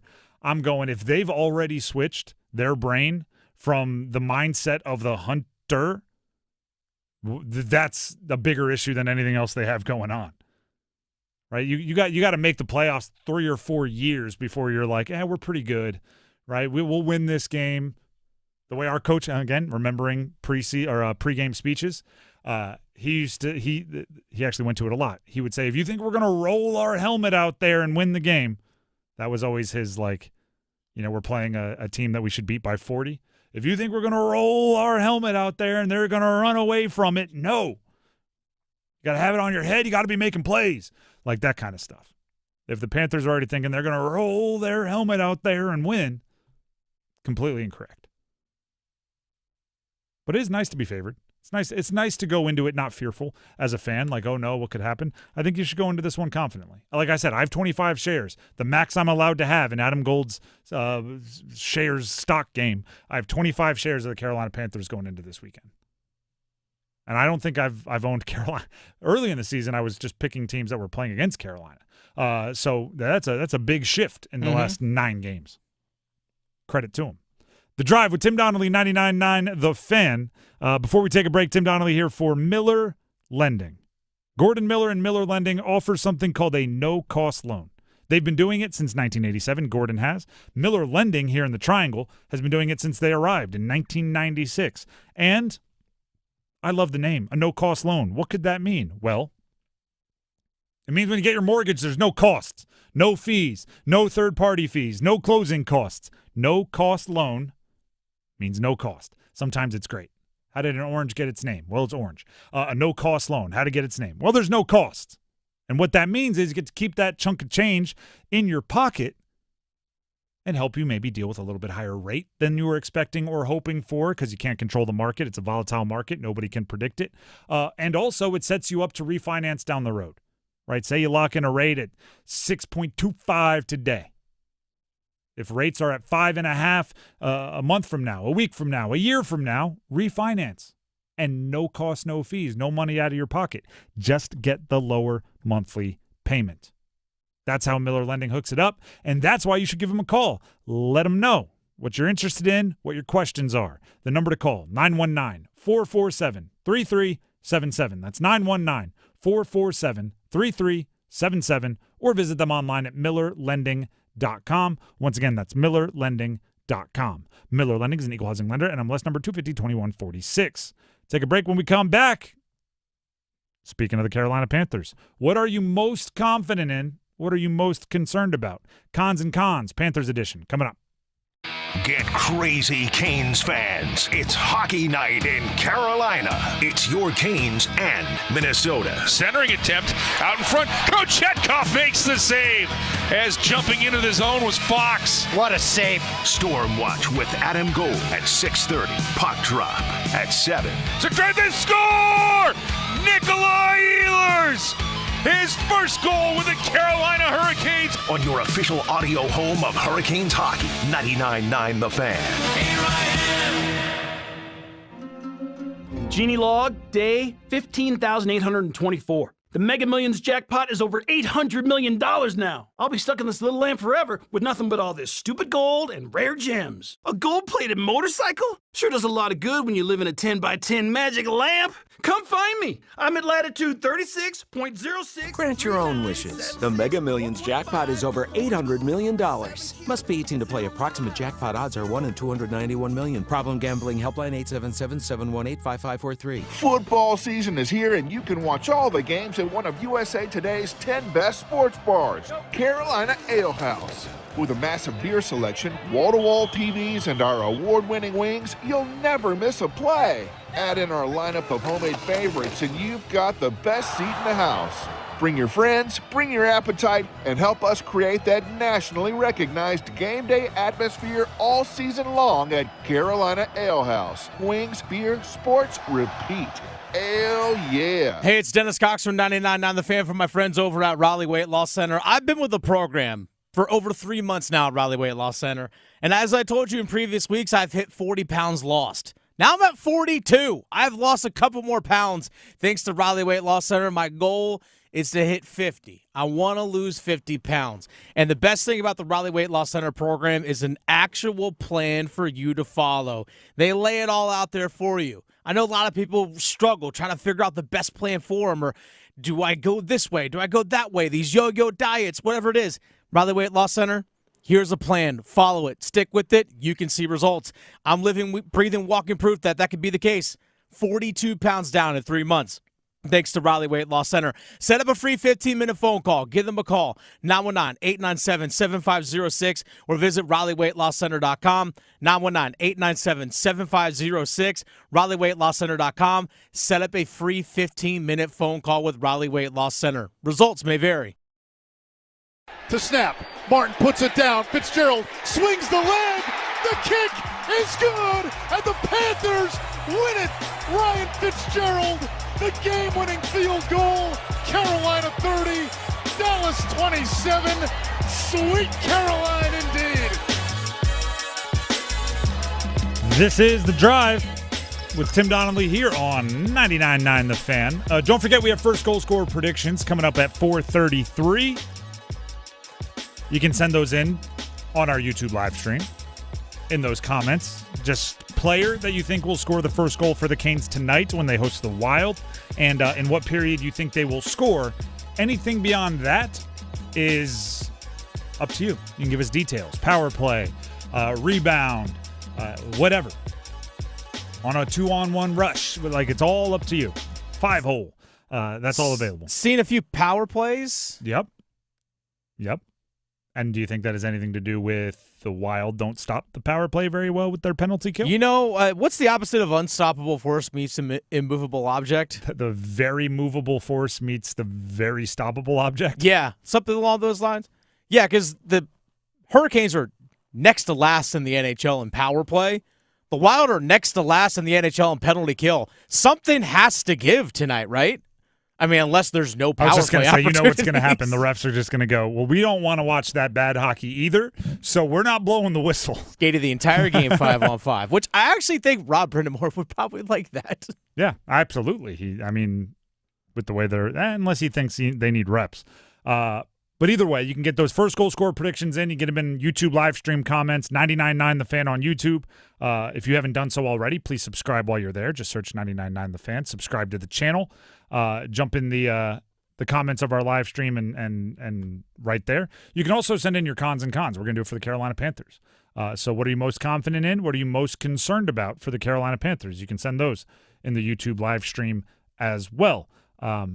But just one more reminder, 4:33 is when we traditionally do first goal scorer prediction. So that's coming up in just a little bit. In the meantime, let's hit that cons and cons. But to play great defense, you need one thing above all else.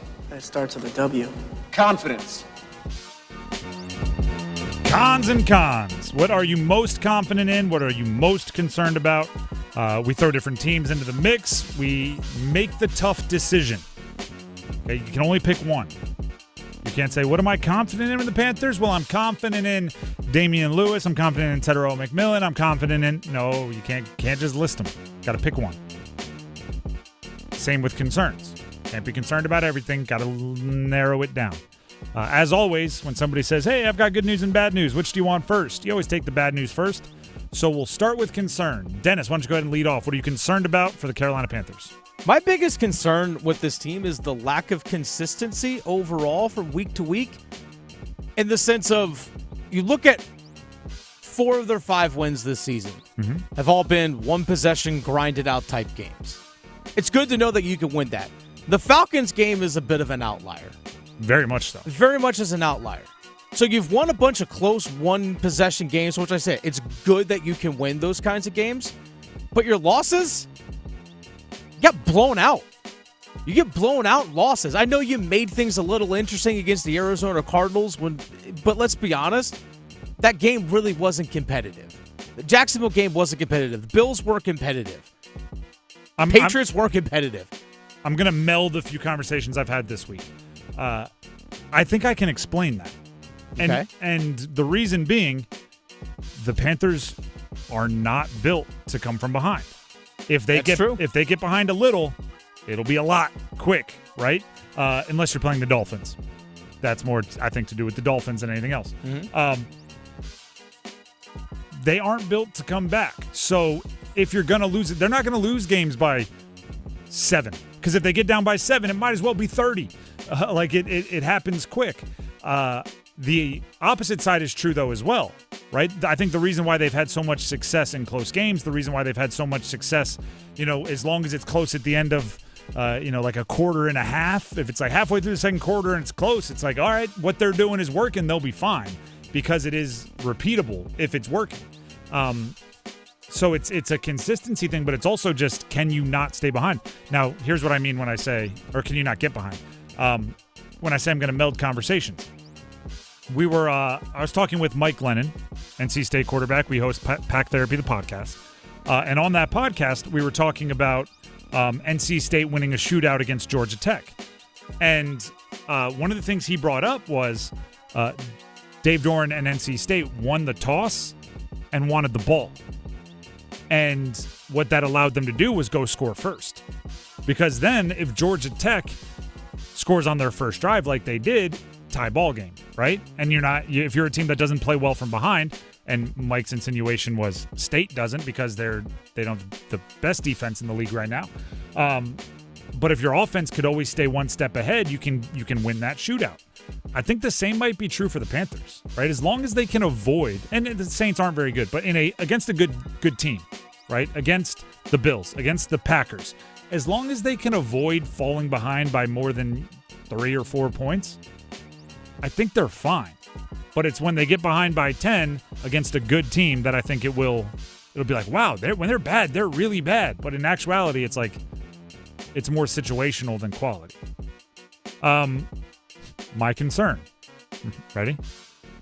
Passing games, ability to step up, which is exactly that, right? I'm concerned that if the situation arises where you have to play from behind and throw it a bunch, or the situation arises where Rico Dowdle in the run game, for whatever reason, aren't working. Could happen, right? Can the pass game step up and be the engine, which the best teams can, right? The best teams can find a way. You don't have to have the number 1 rated pass offense and the number 1 rated run offense to be a good team, but you have to have something in your bag of tricks coming from the other side. Have to be a little balanced. And the reason why I'm concerned with that is when you're giving the ball to Rico Dowdle as often as they are, when things are going well the last month and a half, the pass game should be so efficient because every pass is a surprise, right? They're loading up to stop the run. Every time you play action or drop back, it's got to be like, oh no. And if you're not being super efficient in that world, how are you going to ramp up your efficiency when it's a more pass-obvious situation, right? You're down a couple of scores and the clock's winding down. Now they're going, all right, they're going to pass. You're not going to get that element of surprise. So I'm concerned about the passing game's ability to step up if and or when it's necessary. Now let's get to the more fun part. Dennis, what are you confident in for the Carolina Panthers? My confidence when it comes to the Carolina Panthers, outside of just the broad of, hey, Rico Dowdle's really, really good. The thing I'm confident about is that Rico Dowdle has the ability to extend plays, and by extend plays, I mean run through tackles and pick up more yards, like yards after contact. That's something that we have seen from him this season that we haven't seen from Chuba Hubbard. That Chuba Hubbard will get to that 4-yard mark where he gets first contact and isn't really breaking through, where Rico has the ability to make that 4 or 5-yard run into an 8 or 9 or 10-yard run, or even the run that's supposed to be 7 or 8 yards busts into 19 yards. He has that big game-breaking ability, which, let's be honest, very few of the Panthers' skill guys really truly possess on a consistent basis. Not that we haven't seen big plays from Jalen Coker. I remember the 83-yard touchdown that he caught last year against Dallas. We've seen some big catches in the pass game from Teterola McMillan, but he doesn't quite have that breakaway speed. Rico Dowdle is that true game breaker on the offense for him, and he can break it at any moment. What'd you say at the beginning? Not just Rico Dowdle's really good? Is that what? Yeah, not just that he's really good. Yeah, mine is Rico Dowdle is really good. Yeah, there's that. That's what I'm rolling. But more specifically, I have him. My confidence is Rico Dowdle, the workhorse. One of the things that I would struggle with as an offensive coordinator, if I were calling plays, is if I had a player that was not suited for workhorse usage, who was by far and away our best option. Right? Like if say you had like a 185-pound running back who was your best option, it'd be mighty testing of your self-control to have a 3rd and 4 and you're like, gosh, he already has 10 carries in the first half. We're going to have to go somewhere else with it. I don't think you have to do that with Rico. If Rico's your best option, he's good with 27 touches, right? He's good with 28 touches. He's good with 30 touches. And who knows how long that'll last. Maybe, you know, if you give him 30 touches a game every game, he'll wear down in a month. But also, like, maybe he's a throwback. Maybe he's a running back that would have been good in 2003 when you got a workhorse, a bell cow, whatever you want to call it, and you kept giving them the ball. That's what he's looked like the past month and a half. So if I'm Dave Canales calling plays, Brad Idzik suggesting plays, if I'm somebody in that group and there's like a down you have to have, I'm probably suggesting something where the ball gets into the hands of Rico Dowdle, and I'm not, hitting up the running backs coach. How many carries does he have? All right, can we throw it to so and so? Like, no, it's we're going to Rico Dowdle because he gives us the best chance of picking up the first. By the way, workhorse. You look at some of the advanced numbers when it comes to, like, for example, the next-gen stats and things along those lines. The rush yards over expected, So, like, for example, if you're expected to, on this play, when they look at tape, all right, you're expected to get 4 yards, but maybe you got 5, 6, 7, or even further. He's gotten more rush yards over expected on 50.4% of his rushes this season, second highest rate in the NFL, behind only James Cook of Buffalo. And I've done some deep dives into that. There's only so many carries per game where rush yards over expected are possible, right? Because think about it like this, right? If you call a dive and as you are being handed off the ball, you're met by a linebacker who picked the right gap, guess what? You get a 0 yards over expected rush. And there was absolutely nothing you could do. You could put Bo Jackson in his prime on that carry.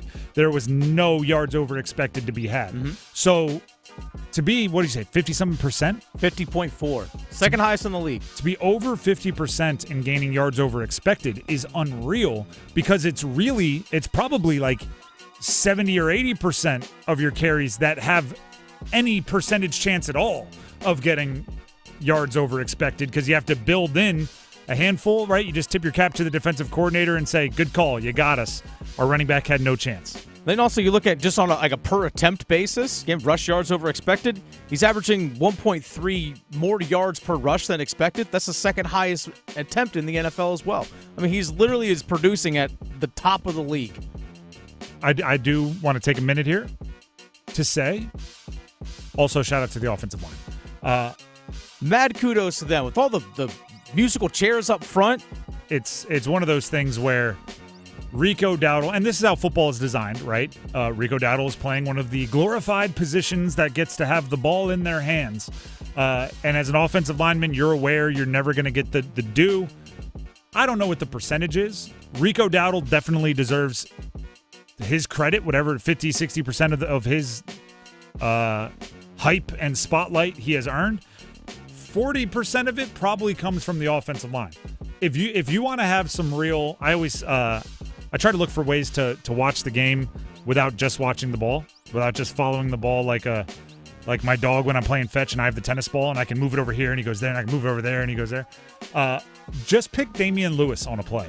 Mm-hmm. Just a random, but make it like 3rd and 2, right? 2nd and 2, 1st and 10 even for the Panthers. And just watch Damian Lewis, one of their offensive guards. He is a violent, physical football player. And even if the run's away from you, follow him. It's like, just leave defensive players in his wake. Right? Moving grown men against their will. It's fun to watch. Or pick the opposing team's best defensive front player and just watch what happens to them on any given play. Would have been really fun to watch Micah Parsons for 3 or 4 plays in a row against the Packers. It's funny. You didn't see him because of the offensive line. A couple that we have here. Cons and cons here from our YouTube live chat. This one comes from Scott. Scott Collier says, confidence? Carolina's defense to stop the Saints this coming Sunday. But concerned that overuse of Dowdle opens him up for injury, and can we compensate without him? Against the Saints, we should, but maybe probably not against a team like the Bucs.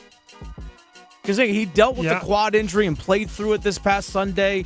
Still had 25 carries. I mean, there is a wear and tear factor that you do have to be concerned about, possibly. I'm not there yet. Even with all the cramping he had against Miami, against Dallas.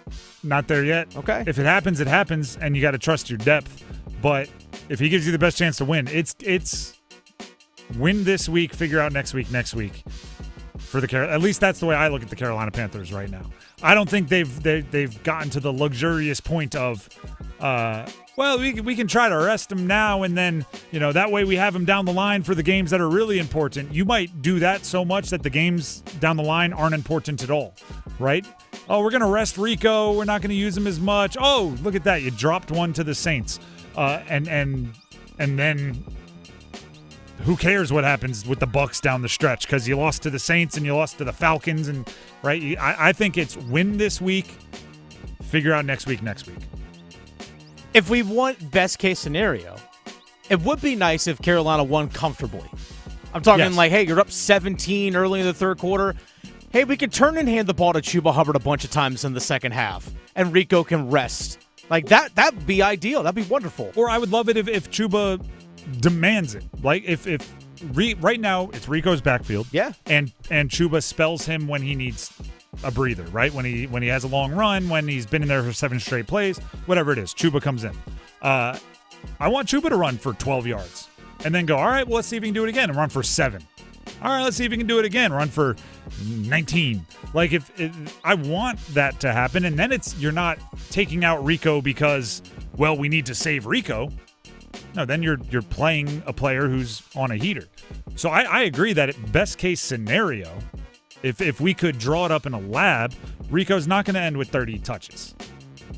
I'm also not like as blinded by a little success to think, well, the Panthers can have 7 different ways to have a super successful offense, when the last month and a half has proven to us they basically have one way to have a super successful offense, and it's giving the ball to Rico Dowdle.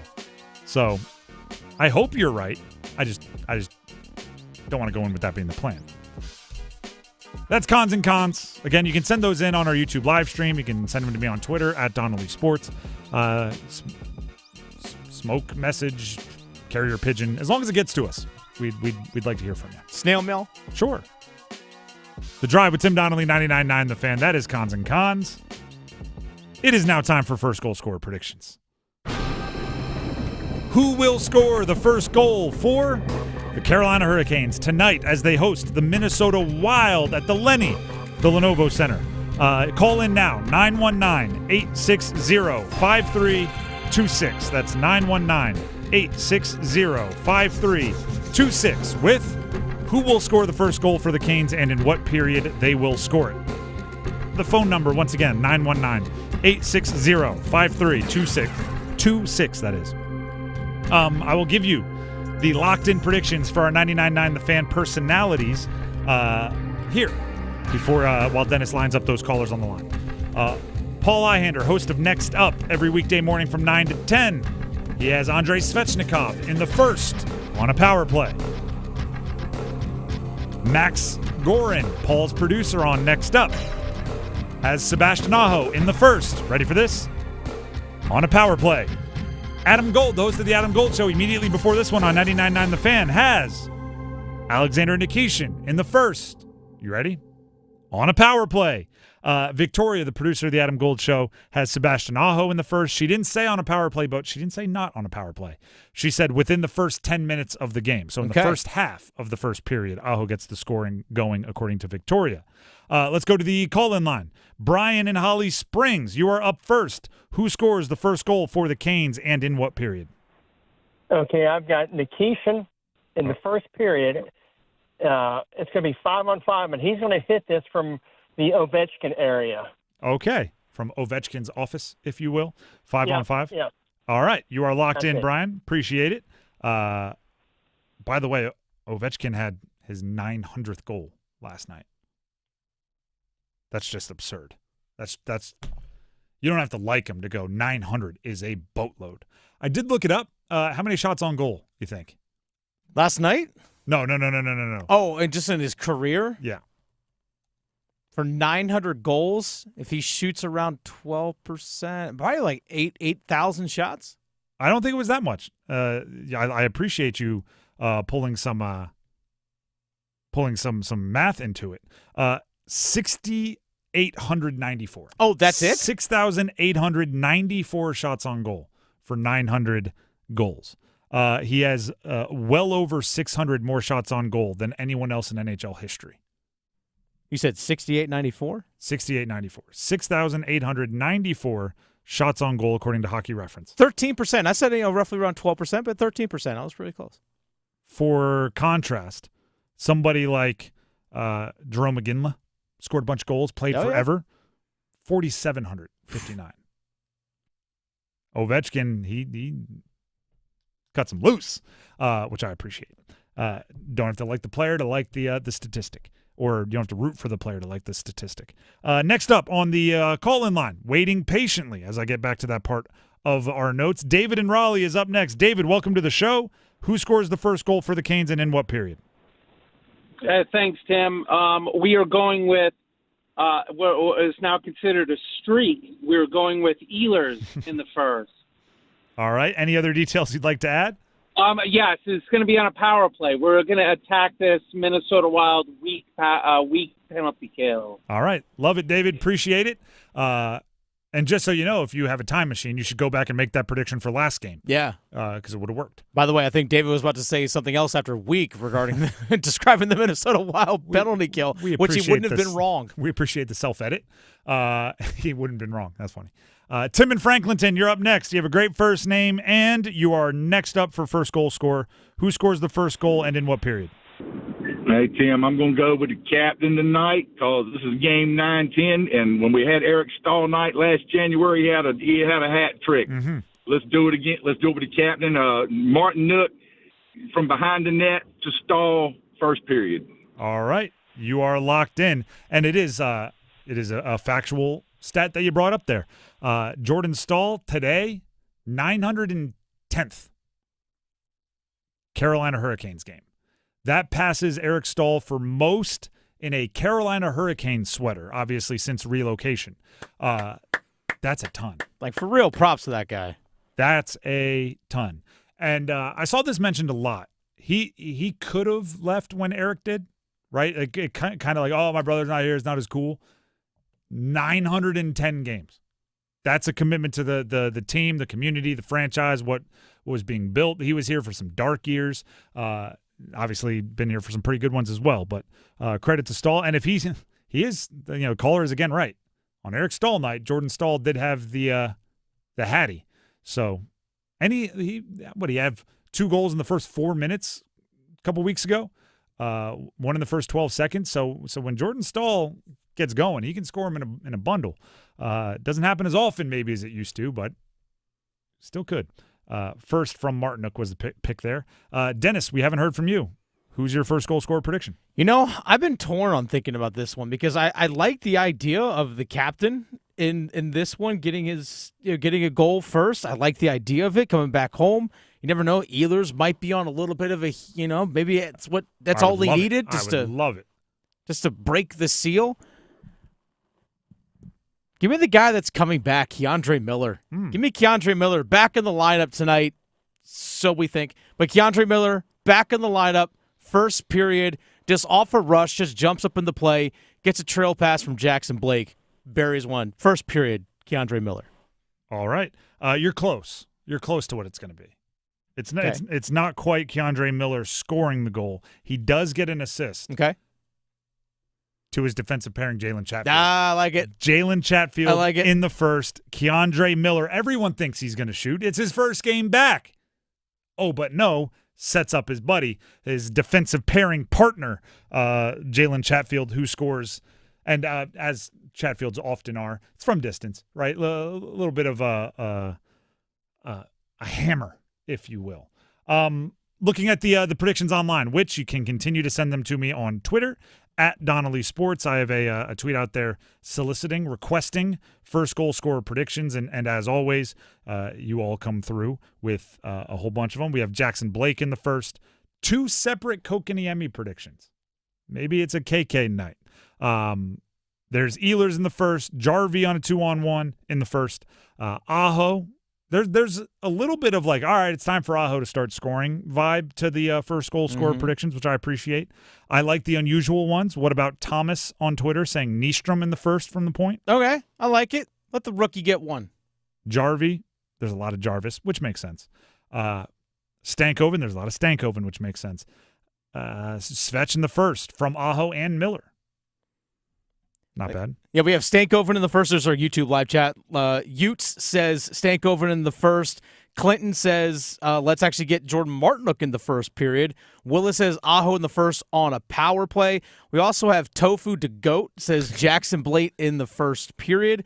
Also, LZ says Jackson Blake in the first period. And Ryan Best says Blake in the first period off of a rebound. And Jonathan actually just added it in. Bradley Nadeau, first 5 minutes, full strength 5-on-5. I'm glad we have an Nadeau. I don't think we've ever been shut out, at least on the responses to my Twitter. This year, for sure, we haven't been shut out. Every time I've asked, we've had the first goal scorer, even if it's just one. I think it was Robinson one time. We had just one. But I don't think we've had a Nadeau yet. So there's at least one in the YouTube live stream comment. So we're covered there. Yeah, a couple more Stankovens. We actually have another Jackson Blake. We have a Kokaniemi, another Jackson Blake, a Jarvis. Somebody's with me on Chatfield. Shout out to Cameron. We do have a Nadeau here, actually. So we were already covered there. Either way, you can continue to get them in, and if you get it right, we'll make sure to give you your praise. We're big about taking victory laps when earned. Have to be earned around here. Everybody doesn't get a trophy. But when earned, we're big on victory laps. The Drive with Tim Donnelly, 99.9 The Fan. Before we move on, and we have our conversation from earlier today with Dave Doeren, head coach NC State, coming up in just a few minutes. Before we do that, Tim Donnelly here from Manor Service Company. Heating, cooling, plumbing, electrical. It kind of feels, right, like, oh, we've had the first goal scorer prediction every time, no matter how unique the goal, right? Could be a rookie blue liner on a shorthanded goal. Like, we've always had that prediction. It's kind of crazy. That's how it feels with Manor Service Company. You call, you think you have the most unusual requests, right? Oh, my heating, cooling, plumbing, electric system. My heater, squirrels got into it. And there's 1,000 acorns tumbling out of the vent. Manor Service Company is going to come out. I don't know if they've seen that exact thing before, but they'll know how to fix it, right? I don't even have a toilet upstairs, right? All are downstairs, and for some reason I'm hearing flushing from above me. They'll figure it out. Whatever the unique situation is, Manor Service Company knows how to fix it. They train for every different situation. Heating, cooling, plumbing, electrical, every different kind of situation. So give them a call. 919-361-0993. No matter what your issue, as mundane or as unique as you can think of. 919-361-0993, or visit them online at manorservices.com. MAYNOR services.com. Dave Doeren, head coach NC State, stopped by the show earlier today. You can hear that coming up next. Evan, Canty, and Michelle are unsportsmanlike. Man, it started off rough for Dan Campbell. He was able to right the ship. One day, we started out 0-10-1. Everybody was going back to the introductory press conference, talking about how awkward it was, being a kneecap biter and all of that stuff. Now everybody loves that stuff. Just give it time to fully bake when it comes to Aaron Glenn. He can't go winless, but I think Aaron Glenn finds a way to keep his job going into 2026. Mornings from 6 to 9 on 99.9 The Fan, the Triangle Sports Leader. Hey, what do you say? John Forsland here from my friends at Buffalo Brothers. During hockey season, I'm bouncing from coast to coast like a puck on ice. But when I'm back in town, I always head to Buffalo Brothers for the best wings on the planet. And check this out. Now they have a new flavor, Chili Lime. You can't beat the great specials at all 5 Triangle locations, like half-price pizzas, Monday through Friday, 4:30 to 6. You can dine in or carry out. BuffBrothers.com. Aw, man, now I want wings. What if you could pull up to $500,000 in cash out of your home and drop your mortgage rate down to 4.99% APR? Hey, it's Dennis Cox. Right now at Loan Pronto, they've got the lowest rates in 3 years. With Loan Pronto's Rapid Equity Loan, you can get your cash in as little as 3 days. Pay off all those high-interest credit cards and even skip your next 2 house payments. One client just got $300,000 approved in under 24 hours, paid off their debt, paid off 2 car loans, and saved $2,100 a month. One call, life changed. There's no wait, no hard credit pull up front. You probably won't need an appraisal. Just fast, easy cash from your home's equity. Rates are at a 3-year low. Act now. Call 919-381-1760 or visit loanpronto.com for your free instant home appraisal. See how much cash you can get today. Loan Pronto, A+ rated with a BBB and nearly 2,500 5-star Google reviews. Call 919-381-1760 and see how much cash you can get today. Loanpronto.com. Equal housing lender, NMLS 166171 on approved credit. Visit NMLSconsumeraccess.org.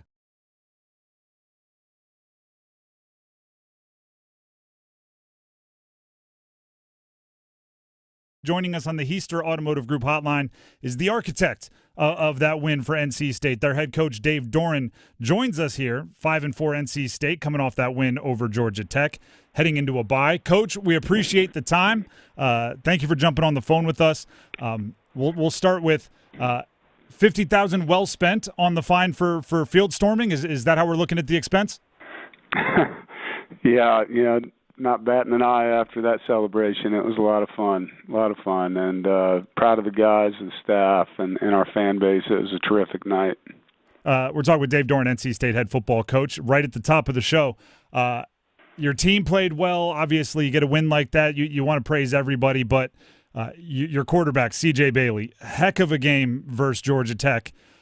You've coached a lot of quarterbacks that have gone on to play at the next level. When you look at C.J. Bailey, where he is, underclassman in his development, how high maybe is his pro potential when comparing him to some other players you've worked with? Sky's the limit. I think CJ is a kid that gets better each week. He takes everything that he does in stride, and at the same time he wants to learn. He's very open to coaching, and he's the first guy to point something out that he can get better at. So, as long as he stays in the same mindset of being humble and hungry and wanting to learn, he's got just incredible talent, arm talent, vision, can extend plays with his legs, and he's just got a really great demeanor.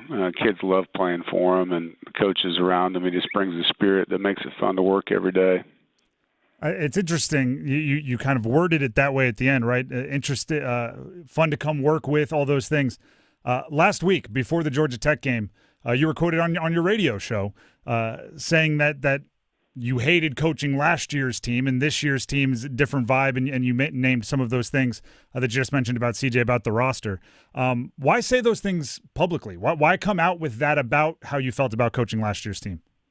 Yeah, I think how people take things is not always what's said, and it wasn't a hate towards the players. It was just the vibe we had. There was a lot of what I consider selfish behavior, guys not getting the ball enough and pouting and things like that. And football to me is the greatest team sport there is. And, only 11 guys get to play on a roster. There's 125 in the locker room. And regardless of your role, it's about doing the best you can to help your teammates. And this team has just been selfless. It's been so much fun to be around these guys and help them get better. And they give us the opportunity to coach them. And it's been really refreshing, being around a team that just wants to get better, wants to play for each other, wants to help each other. And no matter what happens, they just come to work, and they let the staff and the teammates around them show up with good attitudes and play hard, work hard. And, the results aren't always the way you want them to be. That's unfortunate when it happens that way, but it doesn't mean you don't get to celebrate what you have. And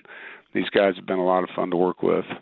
Dave Doeren, NC State head football coach, joining us on the Heister Automotive Group hotline. Speaking of maybe only one football and, so many different guys want it and maybe even deserve the opportunities, Hollywood Smothers misses a game. Duke Scott runs for almost 200 yards, a player that you tipped us off to in the preseason saying he's one to watch. Assuming that Hollywood Smothers comes back healthy and ready for a full workload, how do you handle having two backs that are obviously able to thrive under 20-plus touches, kind of workhorse backs, and you have two of them? Well, that's why you need them. It's a long season. It's a physical position. They take a lot of contact with and without the ball, and it's nice to have two guys that can explode in a game and do things that way. And every touch that they get is a touch that can be more than just a 3 or 4 yard gain. It can be a touchdown, and you need that kind of depth and competition and a rotation that allows them both to stay healthy. And hopefully we'll have Hollywood back soon, and we can have both those guys clicking. I hate to have to ask this one, and I assume you don't like talking about it. I think we come from kind of the same background of the reasons we love college football. But have you or your front office or your staff begun the first talks or maybe even solidified talks with guys for commitments to next year, knowing that in modern college football it's free agency every offseason? No. Obviously behind the scenes we talk as a staff and things like that, but, the focus is on the now with the players, and we still got a lot of games in front of us, and, I just think it's the best way to do things. The way they've moved the portal back helps. Last year the portal opened literally 3 days after the season ended, and that made it a lot different than having a whole month like we do now. Last game against UNC is in November, and the portal doesn't open until January, so you have time to do those things, and obviously for us as a staff, we need to be ready when the season ends. In those conversations that you have kind of maybe not away from the players, how fluid is it? Is it like, Duke Scott has a big game, we need to set aside more resources for him? Are those conversations that kind of flexible as you move on? They can be. I mean, I'm not dealing with that. Our GM and the recruiting staff definitely sit back there and work on things like that. But, my focus is on trying to get ready for the next game right now, beating Miami. And we have a bye week here to kind of assess us as well. And trying to stay in the moment and, worrying about things that are really out of my control at this point in time doesn't help me win the next game. Well, then let's look at the bye week. Other than get healthy, which I think every coach looks forward to an off week for that purpose, what's priority number one for the team this bye week? Yeah, I think there's always little things that you can refine, and whether it's fundamental things that you want a certain player to get better at, or some schematic things, whether it's tweaking a coverage or a run play, or hey, we've run this play a certain way, let's have some plays off of it. Where can we break some tendencies? Those are things we all try to do during bye weeks. I think all coaches are the same that way. It's unique for us because we just had a bye 2 weeks ago, so it's a little different than the first one when you talk about your self-scout. We're really using this more than anything to get healthy and get a head start on the next game. With the bye week, I hope you're okay with one big picture question. I like some of your forward thinking. I co-opt your move the season up a month to get the season done earlier take all the time, and I think I give you the bibliography. So looking at the CFP rankings, which just came out, the first edition of the ACC doesn't have a team in the top 13. Is there a way the ACC can work together and actually – your wins over Virginia and Georgia Tech probably have something to do with that. But is there a way the conference can maybe adjust the way they operate that can boost a little bit more of the standing nationally? I couldn't tell you. That picture for me right now is nowhere near what I'm thinking about. I think you got to get it done on the field, and obviously the teams that are in position to get to the playoffs have to take care of business, and quality wins matter and finishing matters. I think there's a lot of movement that happens in the last 4 games here. So, you guys sit around and talk about all this stuff, but there's a lot of football left, and there's a lot of things that can happen. And, there's a really good team in the Midwest who lost their quarterback for the rest of the season last week. There's a lot of things that can change a football team, and I think it's too early to get too high or too low on our conference or anybody's. All right, we have just under a minute here remaining. Last time we talked to you, we ended up talking about your love of music, and you play the guitar when you're hanging out with other coaches and family. That's what you like to do. So I'll put you on the spot here. The team has 3 games left. I know this doesn't happen often in a college locker room, but let's say they pass the playlist to you and say, we need a song to get us ready for the last 3 games. What is Coach putting on the sound system? Those guys wouldn't like what I'm playing. You can introduce them to something new, Coach. What do you show them? Well, trust me, I play some of the songs I like at practice, and they get booed, but it'd be country and western, and it's not going to get anyone fired up for a game. I promise you that. They might enjoy it around a campfire or when we're out fishing or something like that, but I don't proclaim to be the one that plays songs before games for these guys. I want them to listen to what gets them excited. Coach, I can tell you this. They're not liking it because the coach suggested it. They might be throwing it on when no one else is around if it's a good tune. So, Coach, we appreciate you for the time as always. Thanks for jumping on the phone, and good luck the rest of the way. Appreciate it. Thanks for having me. Go Pack. Once again, that was Dave Doeren, head coach NC State football, earlier this afternoon. Talk about where his team is heading into the bye. There's obviously Dave Doeren and has been with our show since its inception. He's pretty open with us. I find it fascinating, the part about how his GM and his front office might be as fluid a conversation to where if Duke Scott has a big game that week, they might be going, all right, we got to set aside more resources for Duke Scott, where like it could be that obvious, right? 1 200-yard game takes you from maybe a 500-yard rusher to a 700-yard rusher. And in a sport where everyone has free agency every offseason, who knows? Maybe a 700-yard rusher goes for X amount more dollars than a 500-yard rusher in a season. And that right there is wild how quickly it can move. And we all know that there are coaches or people associated with other schools that are trying to poach people or poach players from other schools. Say they see that 196-yard performance and go, hey, man, come here, we'll pay you X amount of dollars, we'll make your feature back. Yeah, but you don't have to share with Hollywood over here. Yeah. Whether it's true or not, right? They can say whatever they want. But it's just fascinating to me how that it moves that quickly, right? The GM might be sitting there in the third quarter going, if he gets another touchdown here, he's going to cost us another X amount of dollars. Like, that thought might be running through their head. It's a good problem to have, but might be running through their head. The Drive with Tim Donnelly, 99.9 The Fan. Up next here on The Drive, we have the starting five. And we have some updates on Kane's availability, who will and who won't play tonight. Stick around.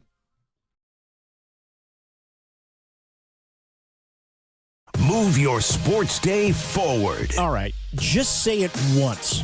Just say it. Just say it one time. I promise it'll be cathartic for you. The Carolina Panthers will be playing meaningful football in November. One more time for the back. The Carolina Panthers will be playing meaningful football in November. Get set up. Join Next Up with Paul Ihander. Mornings at 9 on 99.9 The Fan, the Triangle Sports Leader. At Navy Federal Credit Union, we've served veterans and their families for over 90 years, and we continue to serve over 2 million veterans because their contributions inspire our service. And this Veterans Day, we want to tell you that when you're a member, you'll have access to exclusive rates, discounts, and financial tools. Plus, we're partnering with Travis Manion Foundation's Veterans Day of Service campaign, connecting veterans and families of the fallen with local volunteer opportunities. Become a member at NavyFederal.org/veterans. Navy Federal Credit Union. Our members are the mission. Navy Federal is insured by NCUA. Holiday scratch-offs, what a gift. It lets them dream just for a bit. Ski trip, cruise ship, sports car, pristine yard, courtside seats, fancy meats. Holiday scratch-offs can't be beat. Give the gift of what if from the North Carolina Education Lottery. Must be 18 to play. Approximate overall odds of winning range from 1 in 3.19 to 9.95. Problem gambling helpline 877-718-5543. Waking up, getting ready, sitting in traffic. Let's face it, getting to work in the morning is a lot of work. But when you get a great deal on your favorite McDonald's coffee, becoming a morning person is as easy as 1, 2, 3. Now get any size refreshingly cold iced coffee for $1, a delicious mocha for $2, and a frappe for $3. Available only during breakfast hours. Price and participation may vary, cannot be combined with any other offer or combo meal. Hello, I'm Jen, and I work in the service department with Newcomb & Company in the Triangle. I've worked at Newcomb & Company for over a decade and can tell you firsthand our comfort contract is hands down the best way to stay worry-free and comfortable in your home. In fact, the program works so well, we have over 4,000 customers who use it. Folks love it because when you sign up for the comfort contract, you get the best service Newcomb offers. We prioritize contract members with same-day service, priority scheduling, and emergency after-hours calls. So there's no waiting when your system needs help. On top of that, Newcomb & Company is a proud independent Trane dealer. We back exceptional Trane products with our expert service, and we treat your home like it's our own. It's hard to stop a Trane, and it's hard to beat Newcomb & Company service. Call 919-862-3000 or visit newcombandcompany.com to learn more about our comfort contract. Newcomb & Company. Your comfort is our business. I'm attorney Brian Ritchie. Workers' comp can be tricky, but my law firm will be on top of all the complicated paperwork and sneaky deadlines so that all of your I's are dotted and T's are crossed. If you've been hurt on the job, I'm on top of it. Contact us at ritchielaw.com. Broadcasting live from the Lenovo Studios. WCMC HD1 Holly Springs. 99.9 The Fan. The Triangle Sports Leader. I'm WREL meteorologist Amy Wilmoth. It's a nice day out there today. Some cooler temperatures behind the front that rolled through. Temperatures in the 60s with lots of sunshine. It will turn cold tonight. We have a frost advisory in place. Our low drops to 39. Warms up nicely Friday afternoon. It's partly cloudy with highs near 70. Weather update brought to you by Newcomb & Company, where your comfort is their business. Visit newcombandcompany.com. 5 o'clock check of your money. Dow Jones down 398 points to 46,912. It's 5 o'clock. Time to serve up the biggest sports stories of the day. Here comes your starting five. The Drive with Tim Donnelly, 99.9 The Fan. It is 5 o'clock on a Thursday. It's also a hockey night in Carolina, so you can absolutely hear the Canes host the Wild tonight right here on 99.9 The Fan. More traditional puck drop, 7 o'clock. So 6:30 Storm Watch immediately following after or Overdrive. Enjoy the entire night of sports here on 99.9 The Fan. And enjoy the starting five, starting with number 5. Count them. 1, 2, 3, 4, 5. Lost it there to Ovechkin. Quick relay comes to the point. Shattenkirk fires. Just miss. Ovechkin turns. He scores! The Great Eight is the one and only at 900. Ovechkin scored his 900th goal yesterday. 900. That's a lot of goals. It's a lot of goals, and it shows, why he is who he is, and it also, I think, it shows if you watched Ovechkin play. And last night I watched some of the highlights. The same is true. He doesn't score 900 if he doesn't let it fly, right? The goals he scored, sometimes the ones that he has actually scored are like, that's not oh, look at that, it went in. Oh, that's a sharp angle. Oh, look at that, it went in. I don't know if he should be, look at that, it went in. I think it's a lesson for the Canes. Can't score if you don't shoot. Ovechkin learned that a long time ago and then just kept shooting for 2 decades. I thought this was a fun way to understand how ridiculous that milestone is, because there's another NHL milestone today. As soon as Jordan Staal gets on the ice for the Carolina Hurricanes, he will have played in 910 games for the Canes.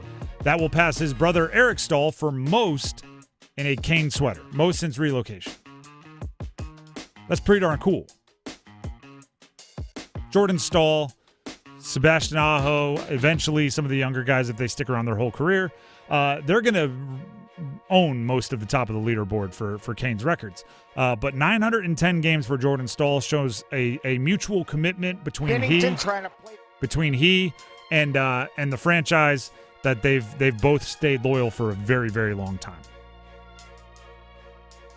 We have Seth Jarvis, one of those guys that if he sticks around and stays on the trajectory, will be right up there in a lot of the categories with him. Seth Jarvis talked about the importance of Jordan Staal. As a player, I think he's someone that is extremely consistent. I think he's kind of the pinnacle of consistency for our team. I think every night you know what to expect, and I think he delivers, and that's something that our team really leans on. And that's probably a big reason why he's captain. As a person, around the rink, he's definitely serious. He takes his job seriously. He makes sure everyone's pushing themselves and expects the best out of everybody. But away from the rink, he's full of jokes, doesn't stop laughing, and he's just awesome to be around. You ready for a real fun fact for you, Dennis? Go on. So Jordan Staal began his career with Pittsburgh in 2006. Seth Jarvis was born in 2002. Which means the guy's younger than Seth Jarvis, right? The Jackson Blakes of the world, the Bradley Nadeau's of the world. Actually, how Bradley Nadeau's age? He's like 20 years old, so I think he was born in 05. Bradley Nadeau was born in 05, and Jordan Staal began his career in 06. Gosh. I'll be sure to ask Jordo about that in the locker room tonight. That's a pretty good one. By the way, the MVP of the night last night was actually the exact opposite of the MVP of the night. But the comic relief of the night last night was Binnington, the goalie, who for St. Louis, Jordan Binnington, who gave up Ovechkin's 900th and then tried to take the puck and stuff it in his pants, or he did take the puck and stuffed it in his pants. Tried to make off with the 900th, and then the ref came up and was like, "No, we need that. That's important. That's going to go in a case somewhere." I have a theory. It's a straight conspiracy theory. I don't have a lot of proof. I think Binnington had another puck in his pants already. So he stuffed in the 900, and then when the ref came to get it, he reached in and pulled out the other one. That's my theory. You see people do it with foul or home run balls. Like if the opposing team's best player hits a home run and you catch it in a home, and they're like, "Throw it back."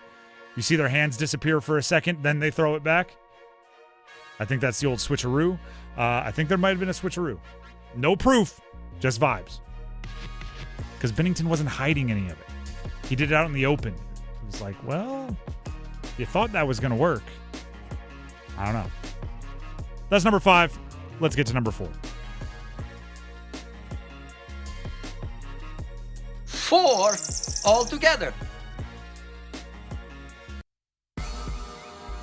My stuff's all screwing up over here a little bit. Just right. got to roll with it, Tim. Just got to roll with it. All right, well, roll with this. Tell me what's going on in the Coastal Plains League.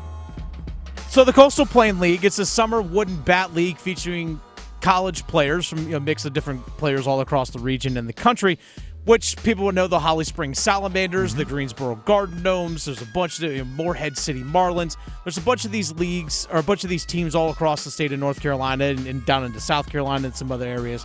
But the Coastal Plain League it's a summer wooden bat league. I'm sure a lot of people know at 5 County Stadium used to host the Carolina Mudcats for years. Now they're moving to Wilson. Now they're the Wilson Warbirds. The Coastal Plain League, this actually announced approval from Wake County as well as the town of Zebulon, that the Coastal Plain League will bring a franchise that will call Zebulon and 5 County Stadium home starting in May of 2026. So a new team being added to the Coastal Plain League. And this is a chance, by the way, for fans. You go to the Coastal Plain League website. You can submit a team name. Yep. You want a team name, submit it. Okay, 2 things. One, having lived everywhere, North Carolina is known for their colleges, right? There's so many of them, great college athletics programs and everything. Underrated the minor league baseball and the wood bat leagues. They're all over and they're all great. They're all a good time. Great way to spend an afternoon in the summer. 2, if you're submitting names, I just have one request. Now, I'm not going to tell you what name to pick, right? Use your creativity, go nuts. Think about the logo. That's all I'm saying. Something that could be a cool logo, right? Part of the minor league charm is the hats are either hilarious or awesome. So just think about the logo. That's all my only request. Not something that's hard to draw or hard to put into like a icon, right? Think of something that's very cool and can be communicated on a hat. I like when minor league teams have good hats. A guy I used to work for, my boss at a previous station, he collected minor league baseball hats. His brother maybe was a GM of the somewhere in Texas Chihuahuas. Yeah. And so he got a Chihuahuas hat, and then he's like, this is hilarious. So it just became a thing where, if he was ever in another area, he'd grab their minor league team's hats. There are some fantastic minor league hats from around the country. He'd break out just a ridiculous one at any given day. So think about it. And because if you look at the Coastal Plain League, there's the Yard Gnomes. Yeah, Greensboro, which they should have been the Booty, but There's the Zookeepers. Yeah. Ashboro Zookeepers, the Boone Bigfoots. I like that one. I mean, Morehead City, they're the Marlins, but they do something, kind of fun and wacky every single year. They had the motor boaters, speedboat. They're built for comfort and speed. There's the Macon Bacon. Yeah, the Macon Bacon. Lexington County Blowfish. You know, Savannah Bananas actually used to be a Coastal Plain League team. I wouldn't doubt it. Wouldn't doubt it at all. There's some good ones. What number was that? 4. Let's get to number 3.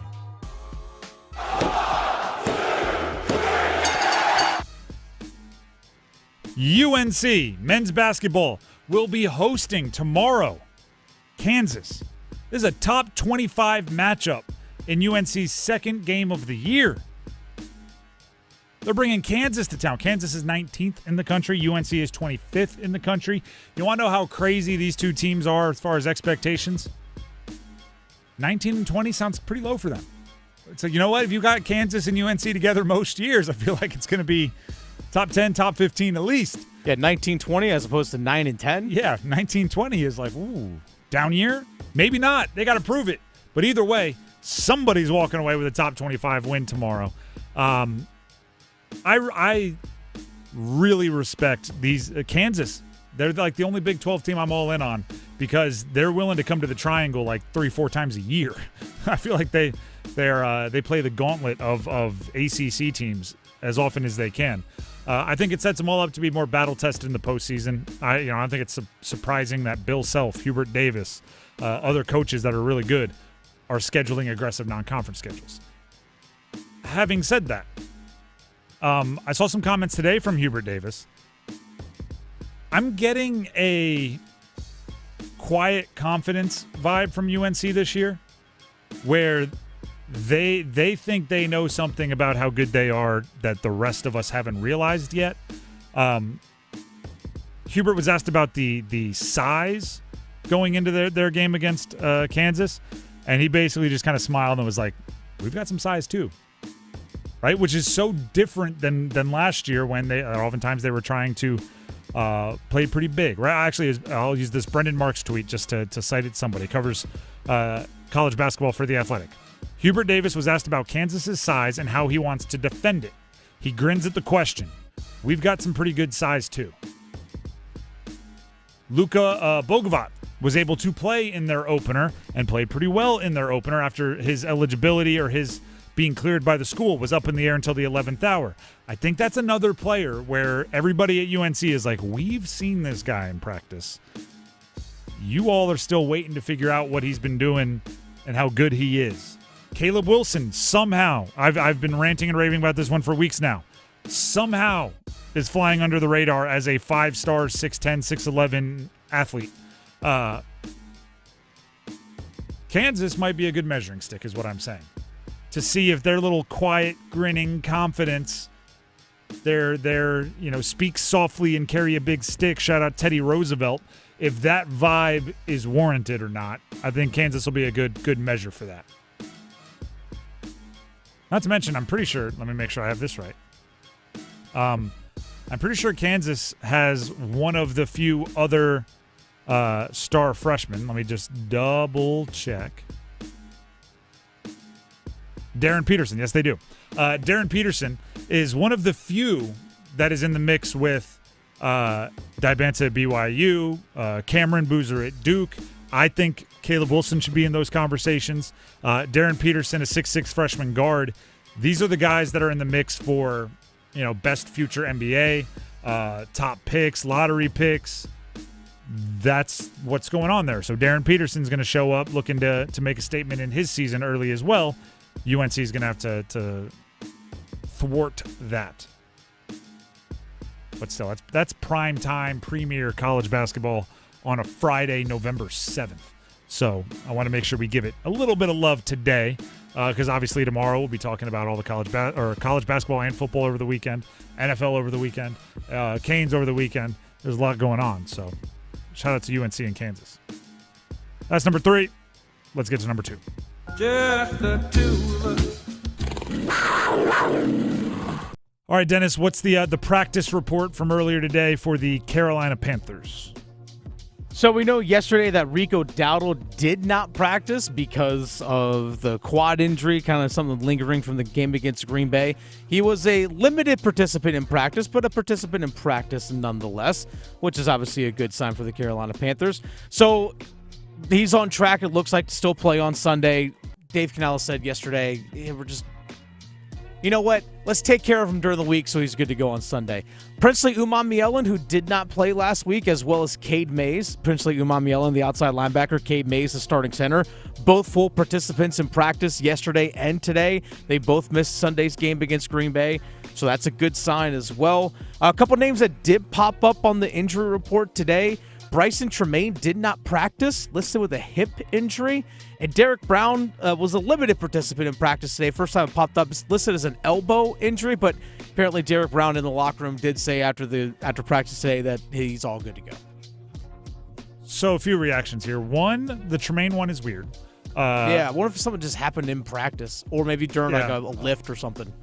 Derek Brown, until somebody tells me to be worried, I'm going to choose not to. That could just be being optimistic. But he's so important. Him being as close to 100% as possible is wildly important for the Panthers. So I'm hoping that is, basically a rest day. Rico Dowdle, I talked about yesterday. He's getting plenty of work on Sundays to not need extra reps on Tuesday, Wednesday, Thursday.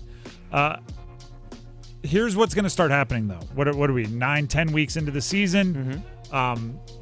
Football is a 100% injury sport, right? Everybody is hurt at this point in the season, unless you don't play. Everybody has something that they're dealing with, and it's just a matter of, when you're getting treatment, when you're talking to yourself, right? Whether you want to hide it, and not hide it's the wrong word, but I'll explain what I mean in a second. Whether the coaches want to see the risk reward of it's more important to have you out there prepared mentally by being in practice than it is to have you resting whatever you're dealing with. But there's nobody that doesn't have a bruised this, strained that. Like, it's a physical sport, and you're 11 weeks in. By that point on, it's just everybody's dealing with something. Nobody feels 100%. Now, what I mean by hide it is, I don't know if everybody else is this way. Like, sometimes if you have a bruise or something, it's almost like if I don't acknowledge it, I play better with it, right? But if I'm going to the trainer and getting treatment every day, it's almost like now it's real and, ow, it hurts. So you got to decide what's hurt, what's injured, right? That's the legendary question. You play hurt, you don't play injured. You got to figure all that stuff out and then move forward. But, hearing guys pop up on the oh, look at this, he's questionable, or oh, look at this, he was limited on a Tuesday or a Wednesday practice. It's going to start. It could just mean he's choosing to deal with his soreness differently than others. Or he's established enough that he doesn't feel the need to practice every day to keep his roster spot so he can take a day off to try to get better. Like, there's a lot of just decision-making that goes into some of this. Because you're going to be hurt at this point in a football season. Unless you're not playing. Or maybe you're a quarterback with a good offensive line. Other than that, you're going to be hurt. Great offensive line. That's number 2. Let's hit number 1. Go 1! Let's do that hockey. Canes tonight host the Wild, 7 o'clock puck drop. Storm watch, 6:30. Dennis, there was an update during that commercial break that you fed into my ears, correct? Yes. What do we have? Defenseman Keandre Miller back in the lineup tonight. Also starting in net, Freddie Anderson. Expected. The Keandre Miller news also expected, but also welcomed news to be official now. Back for how many games did he end up missing? 5? 6. 6? It got jumbled up with all the other injuries. But he's also, speaking from what Rod Brindamore has told us, he was close to returning for a handful of games. So it's nice that it's actually official now, right? Not on the 1-yard line in the end zone. So, by the way, Joel Nystrom will stay in the lineup on the blue line, meaning Charles Alexis Legault is most likely going to be the healthy extra. That's according to our good friend Walt Ruff. Rob Brindamore actually speaks to the media about 4:45 on a normal 7 o'clock game, so he'll speak to the media. So this is all coming from Rob Brindamore, but Rod did confirm again Keandre Miller's going to play. Legault's probably going to be the one sitting tonight, and Nystrom will stay in the lineup. The rookies, if they are, and fingers crossed, hopefully they are, outside of Nikishin, if the rookies are going to start being phased out of the lineup for the returning newly, hopefully healthy, injured players, kudos to you, right? Charles Alexis Legault being the healthy extra and likely sometime in the future will be getting some major minutes at the AHL level with the Wolves. Good on you, right? You fulfilled what you were asked to fulfill in a pretty unusual and dire situation early on in the season for the Canes roster. I think the young guys, were they perfect? No, but they were out there fighting their tails off all the way to the final buzzer each game. So I thought they did a good job, and hopefully Nystrom today, Nikishin for the rest of the season and beyond will continue to do so. Dennis, you know what time it is? What's that? If-then time. Okay, if-then. An if-then statement for those of you that haven't heard it before. It's a little exercise I like to do before games.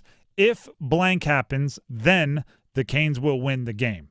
And the task that I pass out is you have to fill in the blank. So, Dennis, fill in the blank. If blank happens tonight, the Canes will beat the Minnesota Wild and get the win moving forward. By the way, we're doing beyond the score more goals than the other team. We're going beyond that. Yes, and I don't want to have to keep saying it, right? Yeah. Because that would be the most ridiculous exercise ever to just go, if blank happens, then the Canes win. And you go, they score more goals. perfect. On to the next. Like, no, it's something, we used to call them mini goals when I was in college. Mm-hmm. Our offensive coordinator would give the offense 3 mini goals, and he would say, if we accomplish this, we'll win the game. And it was, 50% or more on third downs. It was have our second down distance, less than 6 yards or whatever it is. Like he had, and every game was different. He could have said every single game, score a ton of points, don't turn the ball over. Like he could have done that, but we know football, right? Just like we all know hockey. So mini goals is kind of like if you only have one mini goal, that's an if-then statement. If blank happens, then the Canes win, fill in the blank. If the line of Nikolai Ehlers, Logan Stankoven, and Jackson Blake combined for 4 or more points, wow, they win this game. Well, okay. I say wow. Since they're all on the same line, it could be, one goal on that line that they all share, and then a power play goal for Ehlers. That means that trio is factoring in throughout the game on the score sheet in some way, shape, or form. I like it. And I think that's also the line that's going to get the best matchup because we all know that Aho's line is going to draw the top defensive line for the other team. Stahl's line is going to go against the other opponent's top line. That line of Stankoven, Ehlers, and Jackson Blake with their speed should get good matchups. And not to mention, I get accused of being a Kotkaniemi hater quite a bit. The fourth line can score, right? If that's Kotkaniemi, Jankowski, and Nadeau, talk about getting a good matchup. Those guys will be able to score if they're on their game. My if-then statement is plays into our first goal scorer predictions have shown. We've talked about it. If the Canes get at least one power play goal. I think, part of team sports is finding out what the weakness of the opposing team is, and if you don't take advantage of their weaknesses, you're making you're rowing upstream for no reason. You're making it more difficult than it has to be. Assuming that the Canes can draw some penalties, Minnesota does not have a very good penalty kill. And if a team does not have a very good penalty kill, you have to take advantage of it, or else you're just running with ankle weights. You're just making it more difficult for yourself for no reason. So I know the Canes haven't had the best power play this year either, and I'm being generous with my description. But they still have guys that should be able to take advantage of a weak special teams unit on the other team. If you're rolling out the Ahos, the Jarvises, the Ehlers, the Svetch, like if you're rolling that group out there, you should be able to take advantage of quite frankly, it's been a bad PK this year for Minnesota. So if you get at least one, I'd like more. But if you get at least one, I think that sets you up for success, and you can then play even the rest of the day and walk away with the win. Second worst penalty kill, the Wild. Second worst power play, Canes. Something has to give, right? Do we have the worst penalty kill? Who is the worst? No, I'm not saying do the Canes. I'm saying do we know who the worst penalty kill is? I can't remember which team actually has the worst penalty kill. But probably a team that's also not very good. Yeah. That if more than likely. That if you were playing against them, you would want to at least have one. You would actually be shocked. Like, for example, the Buffalo Sabres, who aren't a good team, have the best penalty kill in the entire NHL. Something to keep in mind. Oh, the Ottawa Senators. Oh, okay. They have the worst. So if you were playing the Senators, I might have the same if-then statement. If you have an if-then statement, you can put them in our YouTube live stream chat if you'd like. If blank happens, then the Canes win. It's a very simple exercise. By the way, the Wild have the third best power play in the league. All right, well then, the Canes, your penalty kill. Yeah. Penalty kill should be able to, you're a strong unit on that side. So, bring your lunchbox. The Drive with Tim Donnelly, 99.9 The Fan. Before we grab numbers game contestants, and we do have a pair of tickets to see the Dropkick Murphys going to the winner today. Before we do that, Dennis Cox has something he'd like to tell you. Dennis Cox here for my good friends over at Loan Pronto. Folks, what if you could pull up to $500,000 in cash out of your home and drop your mortgage rate to 4.99% APR? Right now at Loan Pronto, they've got the lowest rates in 3 years. Loan Pronto's rapid equity loan, you can get your cash in as little as 3 days. Pay off all those high-interest credit cards and even skip your next 2 house payments. One client just got $300,000 approved in under 24 hours, paid off their debt, paid off 2 car loans, and saved $2,100 a month. One call, life changed. There's no wait, no hard credit pull up front. You probably won't need an appraisal. Just fast, easy cash from your home's equity. Rates are at a 3-year low, so act now. Call 919-381-1760 or visit loanpronto.com for your free instant home appraisal. See how much cash you can get today. Loan Pronto, A+ rated with the BBB and nearly 2,500 five-star Google reviews. Call 919-381-1760 and see how much cash you can get today. LoanPronto.com. Equal housing lender, NMLS 1661781 on approved credit. Visit NMLSConsumerAccess.org. The Drive with Tim Donnelly, 99.9 The Fan, needs numbers game contestants. Right now, call in to play the numbers game and call in, or I should say and/or call in if you want to win Dropkick Murphys tickets. They're coming to the Ritz on February 14th. Nice little Valentine's Day activity for you and a friend or a significant other. The number to call is 919-860-5326. That's 919-860-5326. We need 2 contestants to play because the numbers game is next. The road to college football's national championship runs through 99.9 The Fan, the ACC, the SEC. The biggest matchups will be found here. Scott sprints 20, Duke Scott 10, touchdown! Deal sealer, Duke Scott! NC State's going to upset 8th-ranked Georgia Tech, and Carter Finley loses its mind. College football on The Fan is powered by Wake Med, Roofworks, and Wilkinson Chevrolet Cadillac GMC in Sanford. Genie log, day 15,824. The Mega Millions jackpot is over $800 million now. I'll be stuck in this little lamp forever with nothing but all this stupid gold and rare gems. A gold-plated motorcycle? Sure does a lot of good when you live in a 10 by 10 magic lamp. Come find me. I'm at latitude 36.06. Grant your own wishes. The Mega Millions jackpot is over $800 million. Must be 18 to play. Approximate jackpot odds are 1 in 291 million. Problem gambling helpline 877-718-5543. Hey, what do you say? John Forsland here for my friends at Buffalo Brothers. I travel coast to coast covering hockey. But when I'm back home, I head to my home away from home, Buffalo Brothers, for the best wings on the planet. You can't beat their specials at all 5 of their Triangle locations. Every pro football game day, you can get Miller Lite Draft for $4.50 and Blue Moon Draft for $5.50. Pet-friendly patio too. BuffBrothers.com. Aw, man, now I want wings. Progressive presents a testimonial of sorts. Hey, slow down! Oh yeah? Well, you drive like my grandma. She's a very attentive and courteous driver who wears a seatbelt and always uses her turn signals. She's also a talented painter and has very low cholesterol. Not that that has anything to do with her drive. We just thought a more complete picture of who she is might be interesting. Anyway, have a nice day. Safe driver? Get Snapshot from Progressive and get a personalized rate based on how you drive. Progressive Casualty Insurance Company and affiliates. Snapshot not available in California or from all agents. Surcharge possible for unsafe driving.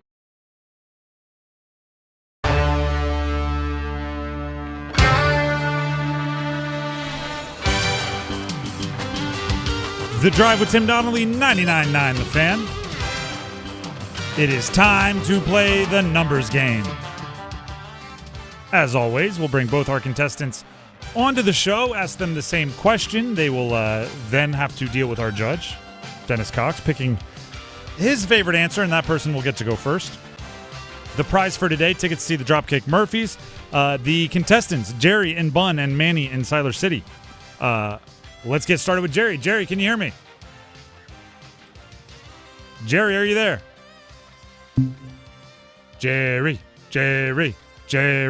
got a little stage. Hey, Jerry just dropped. All right, well, call in now, 919-860-5326, if you want to jump in place of Jerry. Looks like somebody's already on the line. They may have been waiting. Didn't know we had already filled it. Let's see who it is. It's Andrew in Durham. Andrew in Durham, can you hear me? We're waiting on Andrew in Durham. Dennis is working overtime behind the scenes. Andrew in Durham, can you hear me? Yes. All right, perfect. You're thrown right into the fire here. The question for today is the same question I asked Dave Doeren earlier today, just because a few of our conversations with Coach Doeren, we've stumbled into his love of music. So I said, we need a song. Your team has a big game they need to get ready for, and they look to you and say, here's the aux cable. Here's the playlist. What are you playing? So you got a locker room full of teammates. You need a big game. Andrew, what song are you putting on? Sandstorm kind of gets things pumped up.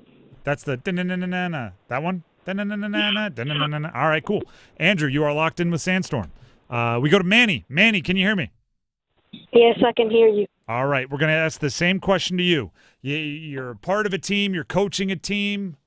You got a big game coming up. You're in the locker room. They pass you the iPod or the playlist and say, what song are you playing for us to get us in the right spot? What are you going with? Thunderstruck by AC/DC. All right, Thunderstruck. So we have Sandstorm and Thunderstruck. We appreciate the answers. Dennis, what are you rolling with, Sandstorm or Thunderstruck? That's actually like two very opposite songs from one another. Manny sounded a little young. I don't know if he was, but Thunderstruck is a good pull. It is. Because the correct answer is If You Want Blood by AC/DC. So at least Manny chose an AC/DC song. So I'll go with Thunderstruck by Manny on this one. All right. So Manny gets to go first. Andrew, don't worry. You'll have your chance. Just have to stay on hold for a couple of minutes. Manny, are you ready to pick a category? Yes. All right. The categories are NFL players from Massachusetts, NFL players that were at some point or another Jacoby Brissett's teammates, NBA players that are all European players, or NHL Hurricanes throughout history. NHL Hurricanes throughout history. All right, said that confidently. I like it. I will give you the team and the player. Give me the jersey number as quickly as you can. There will be 30 seconds on the clock. One pass if you need it. Do you have any questions before we get started? Do you have any questions there? I couldn't hear you. I do not have questions. Okay, perfect. I will say the team in this category, even though you know it, just to keep it fair timing-wise with the other categories. Since you have no questions, we will jump right into it. Your time starts when you hear the horn. Nikolai Ehlers, Carolina Hurricanes. 27. Correct. Brandon Bussey, Carolina Hurricanes.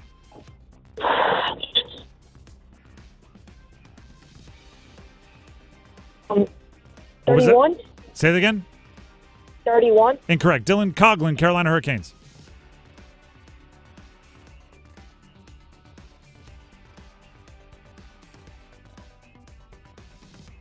Dylan Coughlin, Carolina Hurricanes.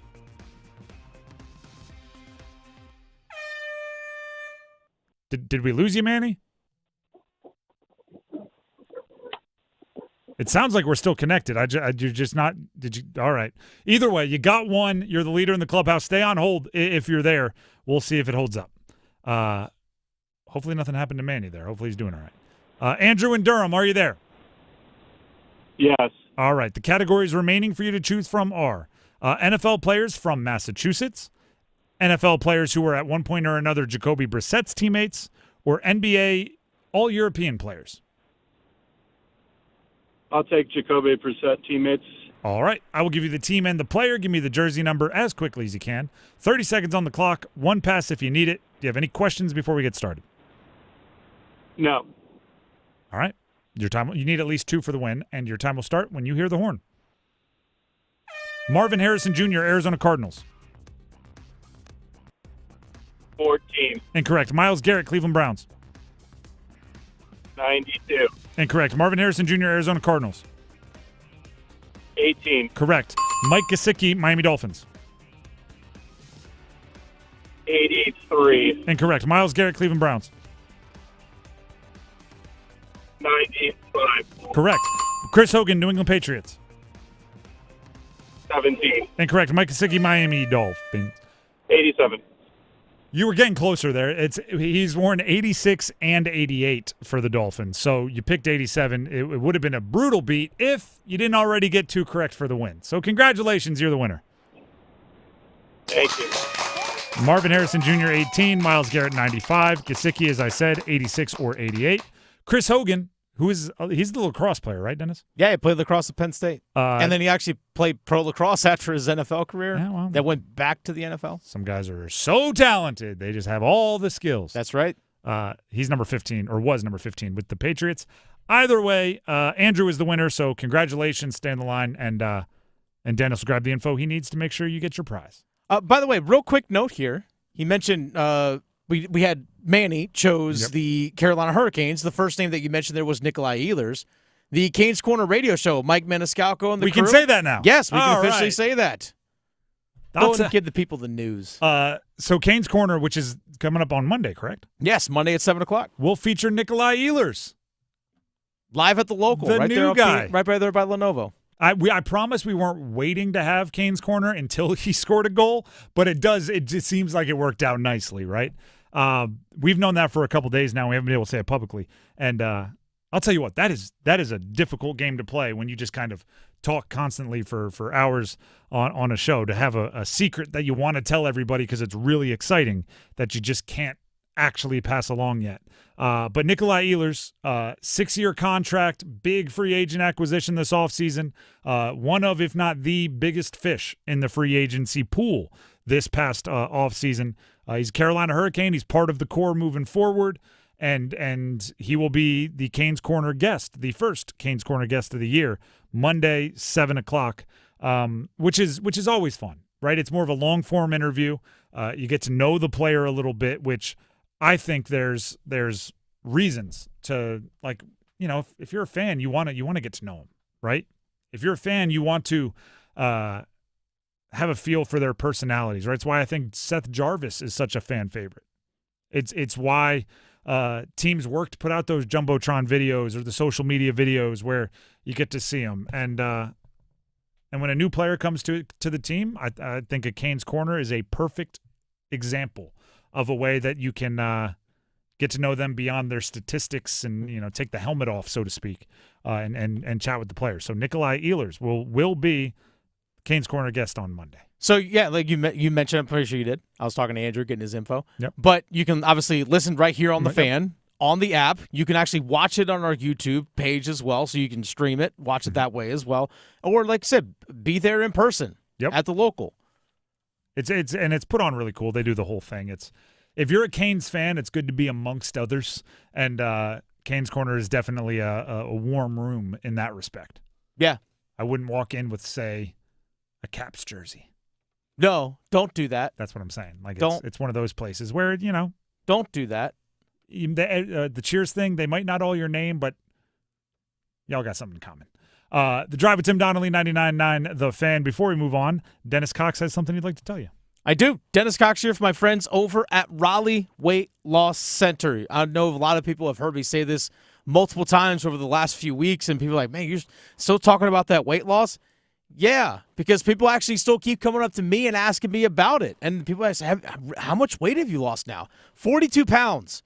Just over 3 months, 42 pounds.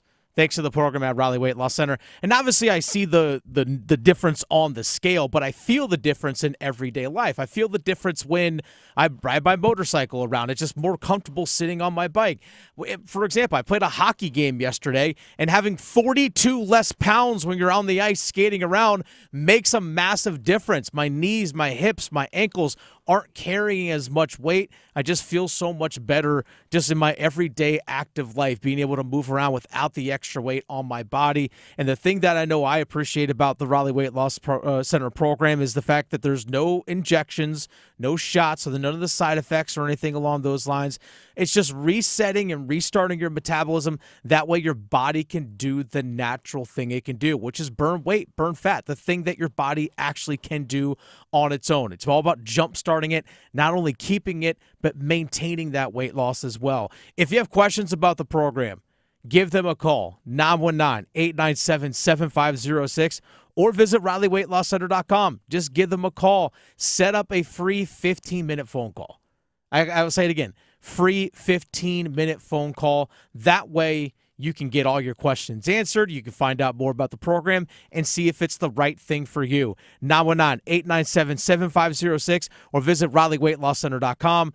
If you are wondering or curious or concerned if this program can actually work, I'm living, breathing, walking proof that the program can work. 42 pounds in just over 3 months. 919-897-7506, RaleighWeightLossCenter.com. Results may vary. The Drive with Tim Donnelly, 99.9 The Fan. We're going to get to a feedback frenzy. Hearing from many of you on the internet. Coming up next. Get crazy, Canes fans. It's hockey night in Carolina. It's your Canes and Minnesota. Centering attempt out in front. Kochetkov makes the save as jumping into the zone was Fox. What a save. Storm Watch with Adam Gold at 6:30. Puck drop at 7. To try to score! Nikolai Ehlers! His first goal with the Carolina Hurricanes. On your official audio home of Hurricanes hockey, 99.9 The Fan. Is your heating and air system ready for cooler weather? Call Newcomb & Company to ensure your system is running at peak performance. As a Comfort Contract customer, you'll get priority service and a 15% discount on all HVAC and plumbing service calls and repairs. Newcomb & Company, your independent trained dealer, has proudly served our community for more than 70 years, delivering reliable comfort and peace of mind. Call 919-862-3000 or visit newcombandcompany.com. Newcomb & Company, your comfort is our business. Get ready, Durham. The CIAA Football Championship is coming to Durham County Memorial Stadium Saturday, November 15th. Don't miss your chance to experience the culture and tradition of HBCU football as the two top teams in the conference battle it out for the title of CIAA Football Champion. Visit DurhamNCSports.com for more information and to secure your tickets today. That's DurhamNCSports.com for CIAA Football Championship tickets. I feel like I am special, that I'm receiving an award for being an athlete. The Coastal Scholar Athlete of the Month from 99.9 The Fan and Coastal Credit Union. To nominate your athlete, text AWARD to 919-860-5326.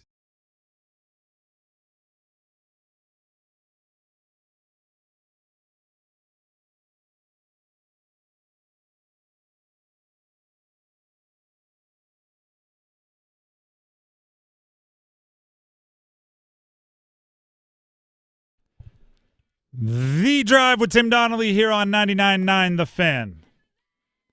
Few things I want to remind you about before we grab your comments and react live on air for a little feedback frenzy. One, download the app, 99.9 The Fan, Google Play Store, App Store. It's all there. Live streams, podcasts, videos, articles, blogs, giveaways, app-only giveaways. 99.9 The Fan app. Canes games, you can listen to them right there on your phone. 99.9 The Fan. Download the app. Please. I think you'll enjoy it. 2, subscribe to our YouTube channel, 99.9 The Fan.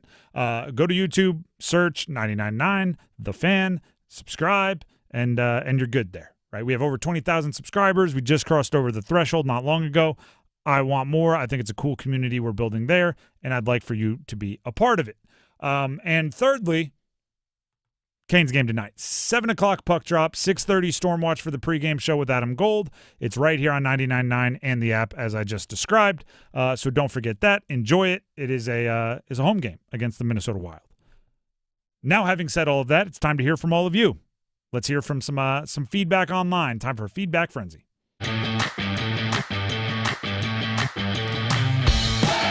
By the way, a little on the feedback frenzy side of things, we have been getting some more goal-scoring predictions here real quick. Again, for Canes' first goal-scoring predictions. For example, we have Silver Clay, Logan Stankoven, hat trick tonight. You know what? It's not really first goal-score prediction, but hat trick tonight. Yeah, I don't hate it. If he scores 3 of them, chances are one of them might be the first. Hey, you never know. He's going to score goals 4, 5, and 6. I'd be okay with that, too. So would I. In a 6-0 shutout, make it happen. Stanky is a very popular player. He really is. He's becoming a fan favorite, and I think he's going to be a fan favorite for a long time. But you can tell when it comes to first goal score predictions and things, how often his name pops up. People they like him. They like rooting for him. So it's a good player to have. All right, let's actually go to a conversation we had earlier today about the Carolina Panthers, about how are they going to handle being a favorite. This is the first time in a long time where not only do the sports books say they should win, but even a lot of people that cover football go, yeah, the Panthers actually should win this one. This one comes from V-Hawk. Saints are going to be scrappy. This is a division game, and they're going to probably play a little bit uninhibited. talking about the Saints. Yeah, I don't – listen, the NFL is not college football, right? There are no I'm going to try to pick a conference. There's no MAC teams. You know what I mean? There's no – because Delaware's in Conference USA and I went to Delaware, I feel like there's no Conference USA teams, right? It's everybody can beat you on any given day in the NFL. Even if it's a bad team, it's still like, yeah, they're 2 plays away from being a good team. So I don't think anybody is looking at the Panthers. At least I've been trying to say all day, don't look at this as some guaranteed win, right? When people are saying, well, maybe you could use the Saints to rest Rico, I'm going, no. You shoot your A game at the Saints, and hopefully it works. That's how it works in the NFL. All right, along the same lines about the Carolina Panthers, yesterday we had a conversation about the Panthers need to stick with what's working. Obviously, that's feeding Rico Dowdle offensively. This one comes from T. Atkins. T. Atkins says, this is the game we get up by 10 to 14 points, hopefully, and we finally see a couple of deep balls and see some wide receiver work and how Bryce Young can throw the ball deep. We actually may see a fade route for T-Mac in the red zone. The man is 6'4".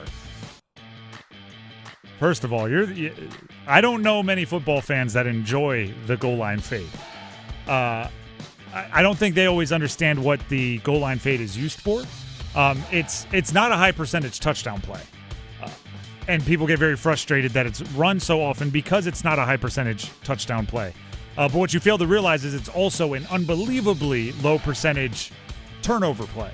So when you have 2 downs before you kick a field goal and you just want to, take a shot, give yourself a chance, but also protect the football, that's where the goal line fade comes in. Listen, the height on Tedero McMillan, the wingspan, I like him on crossers along the end line in the end zone.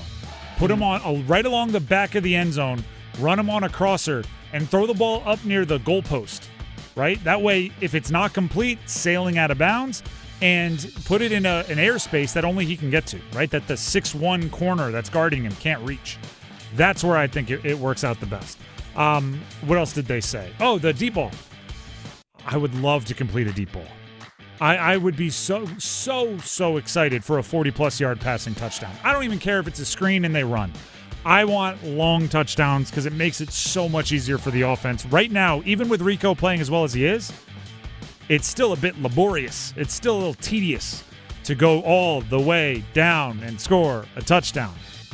Make it in one play and you'll hear me very excited. All right, this one comes from Jayhawk.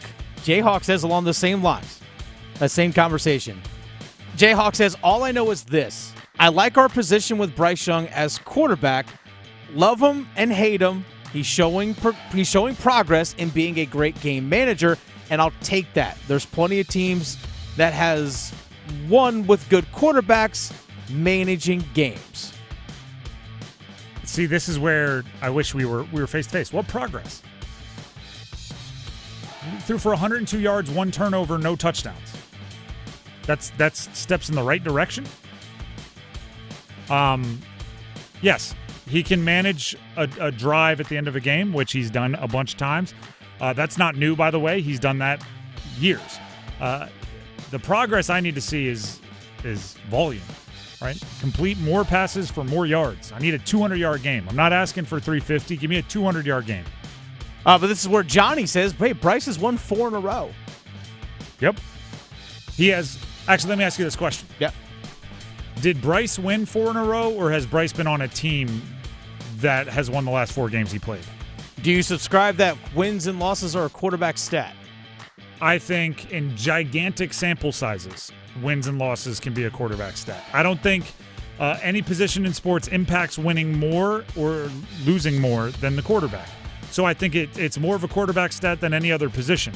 However, any season, any run, extreme cases, you got to be able to say, well, that one, he was on the team that one, he didn't win. And there's a difference there, right? And that's in every sport. Michael Jordan was the winner of 6 championships. Robert Horry was on 7 teams that won championships. It's a different beast, right? If you're winning or losing on your play, You get more kudos than if you are on a team that's winning or losing for other reasons. All right, let's go to a conversation we had yesterday, because obviously the Canes are in action tonight. Nikolai Ehlers, who's, again, Canes Corner radio show, Monday, 7 o'clock. You can listen to it right here on 99.9 The Fan. We talked about how he got his first goal the other night in Madison Square Garden. Someone, Lightning NC says, guys. The Queen? Sorry. Said, guys, it's one goal. But you know what? Can't get to 50 until you get one. Exactly. Every goal scorer that's ever led their team in goals scored one. Right? And Nikolai Ehlers, here's the thing that and I talked about this after the game, that Nikolai Ehlers scored his first goal. He didn't play a ton better or worse than he was playing the previous games where he had 0 goals. Right? I don't think he's playing his best hockey. I think there's room for improvement. I think he will improve. He's playing goal-worthy hockey. You know what I mean? Like, he's getting in position. He'll score more, but you had to get that first one, right? You had to break the seal. You had to pop the lid off. You had to get the weight off his shoulder. You had to get the first before you can go score 7. So patience. All right, along that same video, because on Tuesday against the Rangers in Madison Square Garden, we saw the top line of Sebastian Aho, Andrei Svechnikov, and Taylor Hall. Mm-hmm. This one comes from Uncle Rico. Uncle Rico says, I don't want to be a Taylor Hall hater, but there's no reason for him to be on line 1. I agree that him on line 1 is not about him on line 1, Taylor Hall on line 1. It's about what I think they wanted to do with the other guys, right? They wanted to put everyone else in certain situations, and eventually you just, like, Dennis, we've said on air that you have a big event coming up soon, you and Aaron. Yeah. Okay. So you're at the early stages of planning a wedding, right? That is correct. As somebody that I've loosely planned a wedding. My wife did a ton of the work. There's everyone's, like, when you're planning the seating chart or whatever, there's going to be a table that's just kind of weird, right? Yeah. Because you wanted all your cousins together, so you put them here. You wanted your high school friends together, so you put them here. You thought your uncle and her uncle would have a great conversation, so you put them here. And then by the end, you have, like, the little Post-it notes, and you're just like, all right, I guess table 19 is going to be interesting, right? And you have, like, your youth coach, you have her old babysitter, you have the tutor, the one you went to study abroad with, and it's just whoever you invited, right? It's a weird one. I think when they reset their lines going into the Ranger game, they wanted to put Jarvis with Stahl and Martinook because they knew that could work, and it could be a new opportunity where Jarvis could kind of lead the scoring. I think they wanted Ehlers with Stankoven and Blake because they want to see what that looks like as a potential long-term fit. And then they looked at everybody else they had and went, well, Svech is on. We need Svech and Aho together. I think that was intentional. And then they went, I guess we're just going to throw the Hall up there. He's versatile. He fits. It works. He won't mess things up. It's just, eventually, you just got to put a guy there. And it wasn't going to be, Nadeau, right? They weren't going to put the rookie in his second game or whatever it was up there. So I don't think it has anything to do with Hall. I don't think he'll be there all season. It's more of just there were other things they wanted to do, and then he ended up at the weird table. All right, let's actually go to one final one here. This is actually a really interesting one. So we laid out earlier this week the podium. Mm-hmm. We had the best college football wins of the weekend and so on. And we give a gold star as well to East Carolina football. Yep. We talked about how Georgia Tech, Virginia have a chance to make the college football playoff. Even potentially both, depending on how things shake out. Gotta win. There's an outside chance that East Carolina could win the American and also get into the college football playoff. And as JPAC points out, JPAC85 says, if ECU, Georgia Tech, and UVA get into the playoff, there will be 3 teams in that the Wolfpack beat this season. That is some NC State. If it happens, it absolutely is. Yeah. If it happens, would be. It absolutely is. It's still, by the way, it's still a long shot that would happen. Very true. Like, that's a parlay that would pay out handsomely. But State fans are going, why would it pay out so much? That's exactly what's going to happen. That's a State fan way to look at it. That is interesting, though. It is. I'm telling you, I don't know if there's not many teams in the country with 2 better wins than State right now. They just have some bad losses as well mixed in there. That's, when you think about it, it's like, wow, that actually would be an NC State thing. Oh yeah, and then somehow they would claim it, right? I think this makes us a CFP team. It doesn't, but maybe. The Drive with Tim Donnelly, 99.9 The Fan, coming to a close. We do have Overdrive coming up next, and with it being a hockey night in Carolina, the first conversation you will hear on Overdrive will be our conversation earlier today about the game against the Wild. Tonight, which you can hear right here on 99.9 The Fan, beginning at 7, Stormwatch at 6:30 with Adam Gold. Also in Overdrive, our conversation from earlier with Manny Diaz, the head coach of Duke football, joined us, so you'll hear that again. We'll see you tomorrow to round out the week appropriately on a Friday. A lot of action this weekend. You don't want to miss it. See ya. Move your sports day forward. All right, just say it once. Just say it. Just say it one time. I promise it'll be cathartic for you. The Carolina Panthers will be playing meaningful football in November. One more time for the back. The Carolina Panthers will be playing meaningful football in November. Get set up. Join Next Up with Paul Ihander. Mornings at 9 on 99.9 The Fan, the Triangle Sports Leader. Adam Gold in studio with my man Patrick Day from the Aluminum Company of North Carolina. All right, let's paint the scenario here. I need windows, but man, I don't have 3 hours to go through the process of deciding what I need, when I need it. Can you help at the Aluminum Company? Absolutely. So, first of all, when we come out to your house to look at your windows, typical window appointment may last 45 minutes, an hour. We're certainly not going to make a 4 or 5 hour commitment to talk about windows. We're there to help. Serve dinner last time. Right. Listen, my wife always says, I talk to my wife all the time when we have salespeople, whatever we're doing. And my wife, I tell her all the time, I can't stand salespeople. And she laughs. She's like, you are a salesperson. I'm like, well, the difference is I'm just having a conversation trying to help people get what they want. I'm not there to pressure you. I'm just there to help you get in and out. And it's a pretty quick appointment. It's pretty efficient. So we're there to help you and make it quick. I can vouch for that.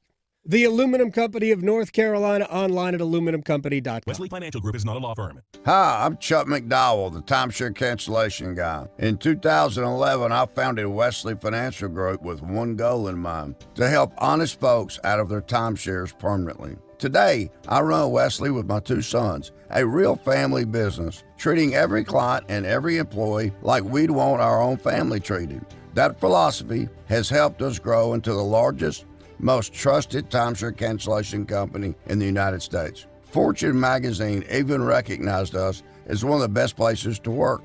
Why? Because we genuinely care. In fact, some of our former clients were so moved by their experience working with us, they joined our team so they could help others to timeshare freedom. If you're stuck in a timeshare, give us a call.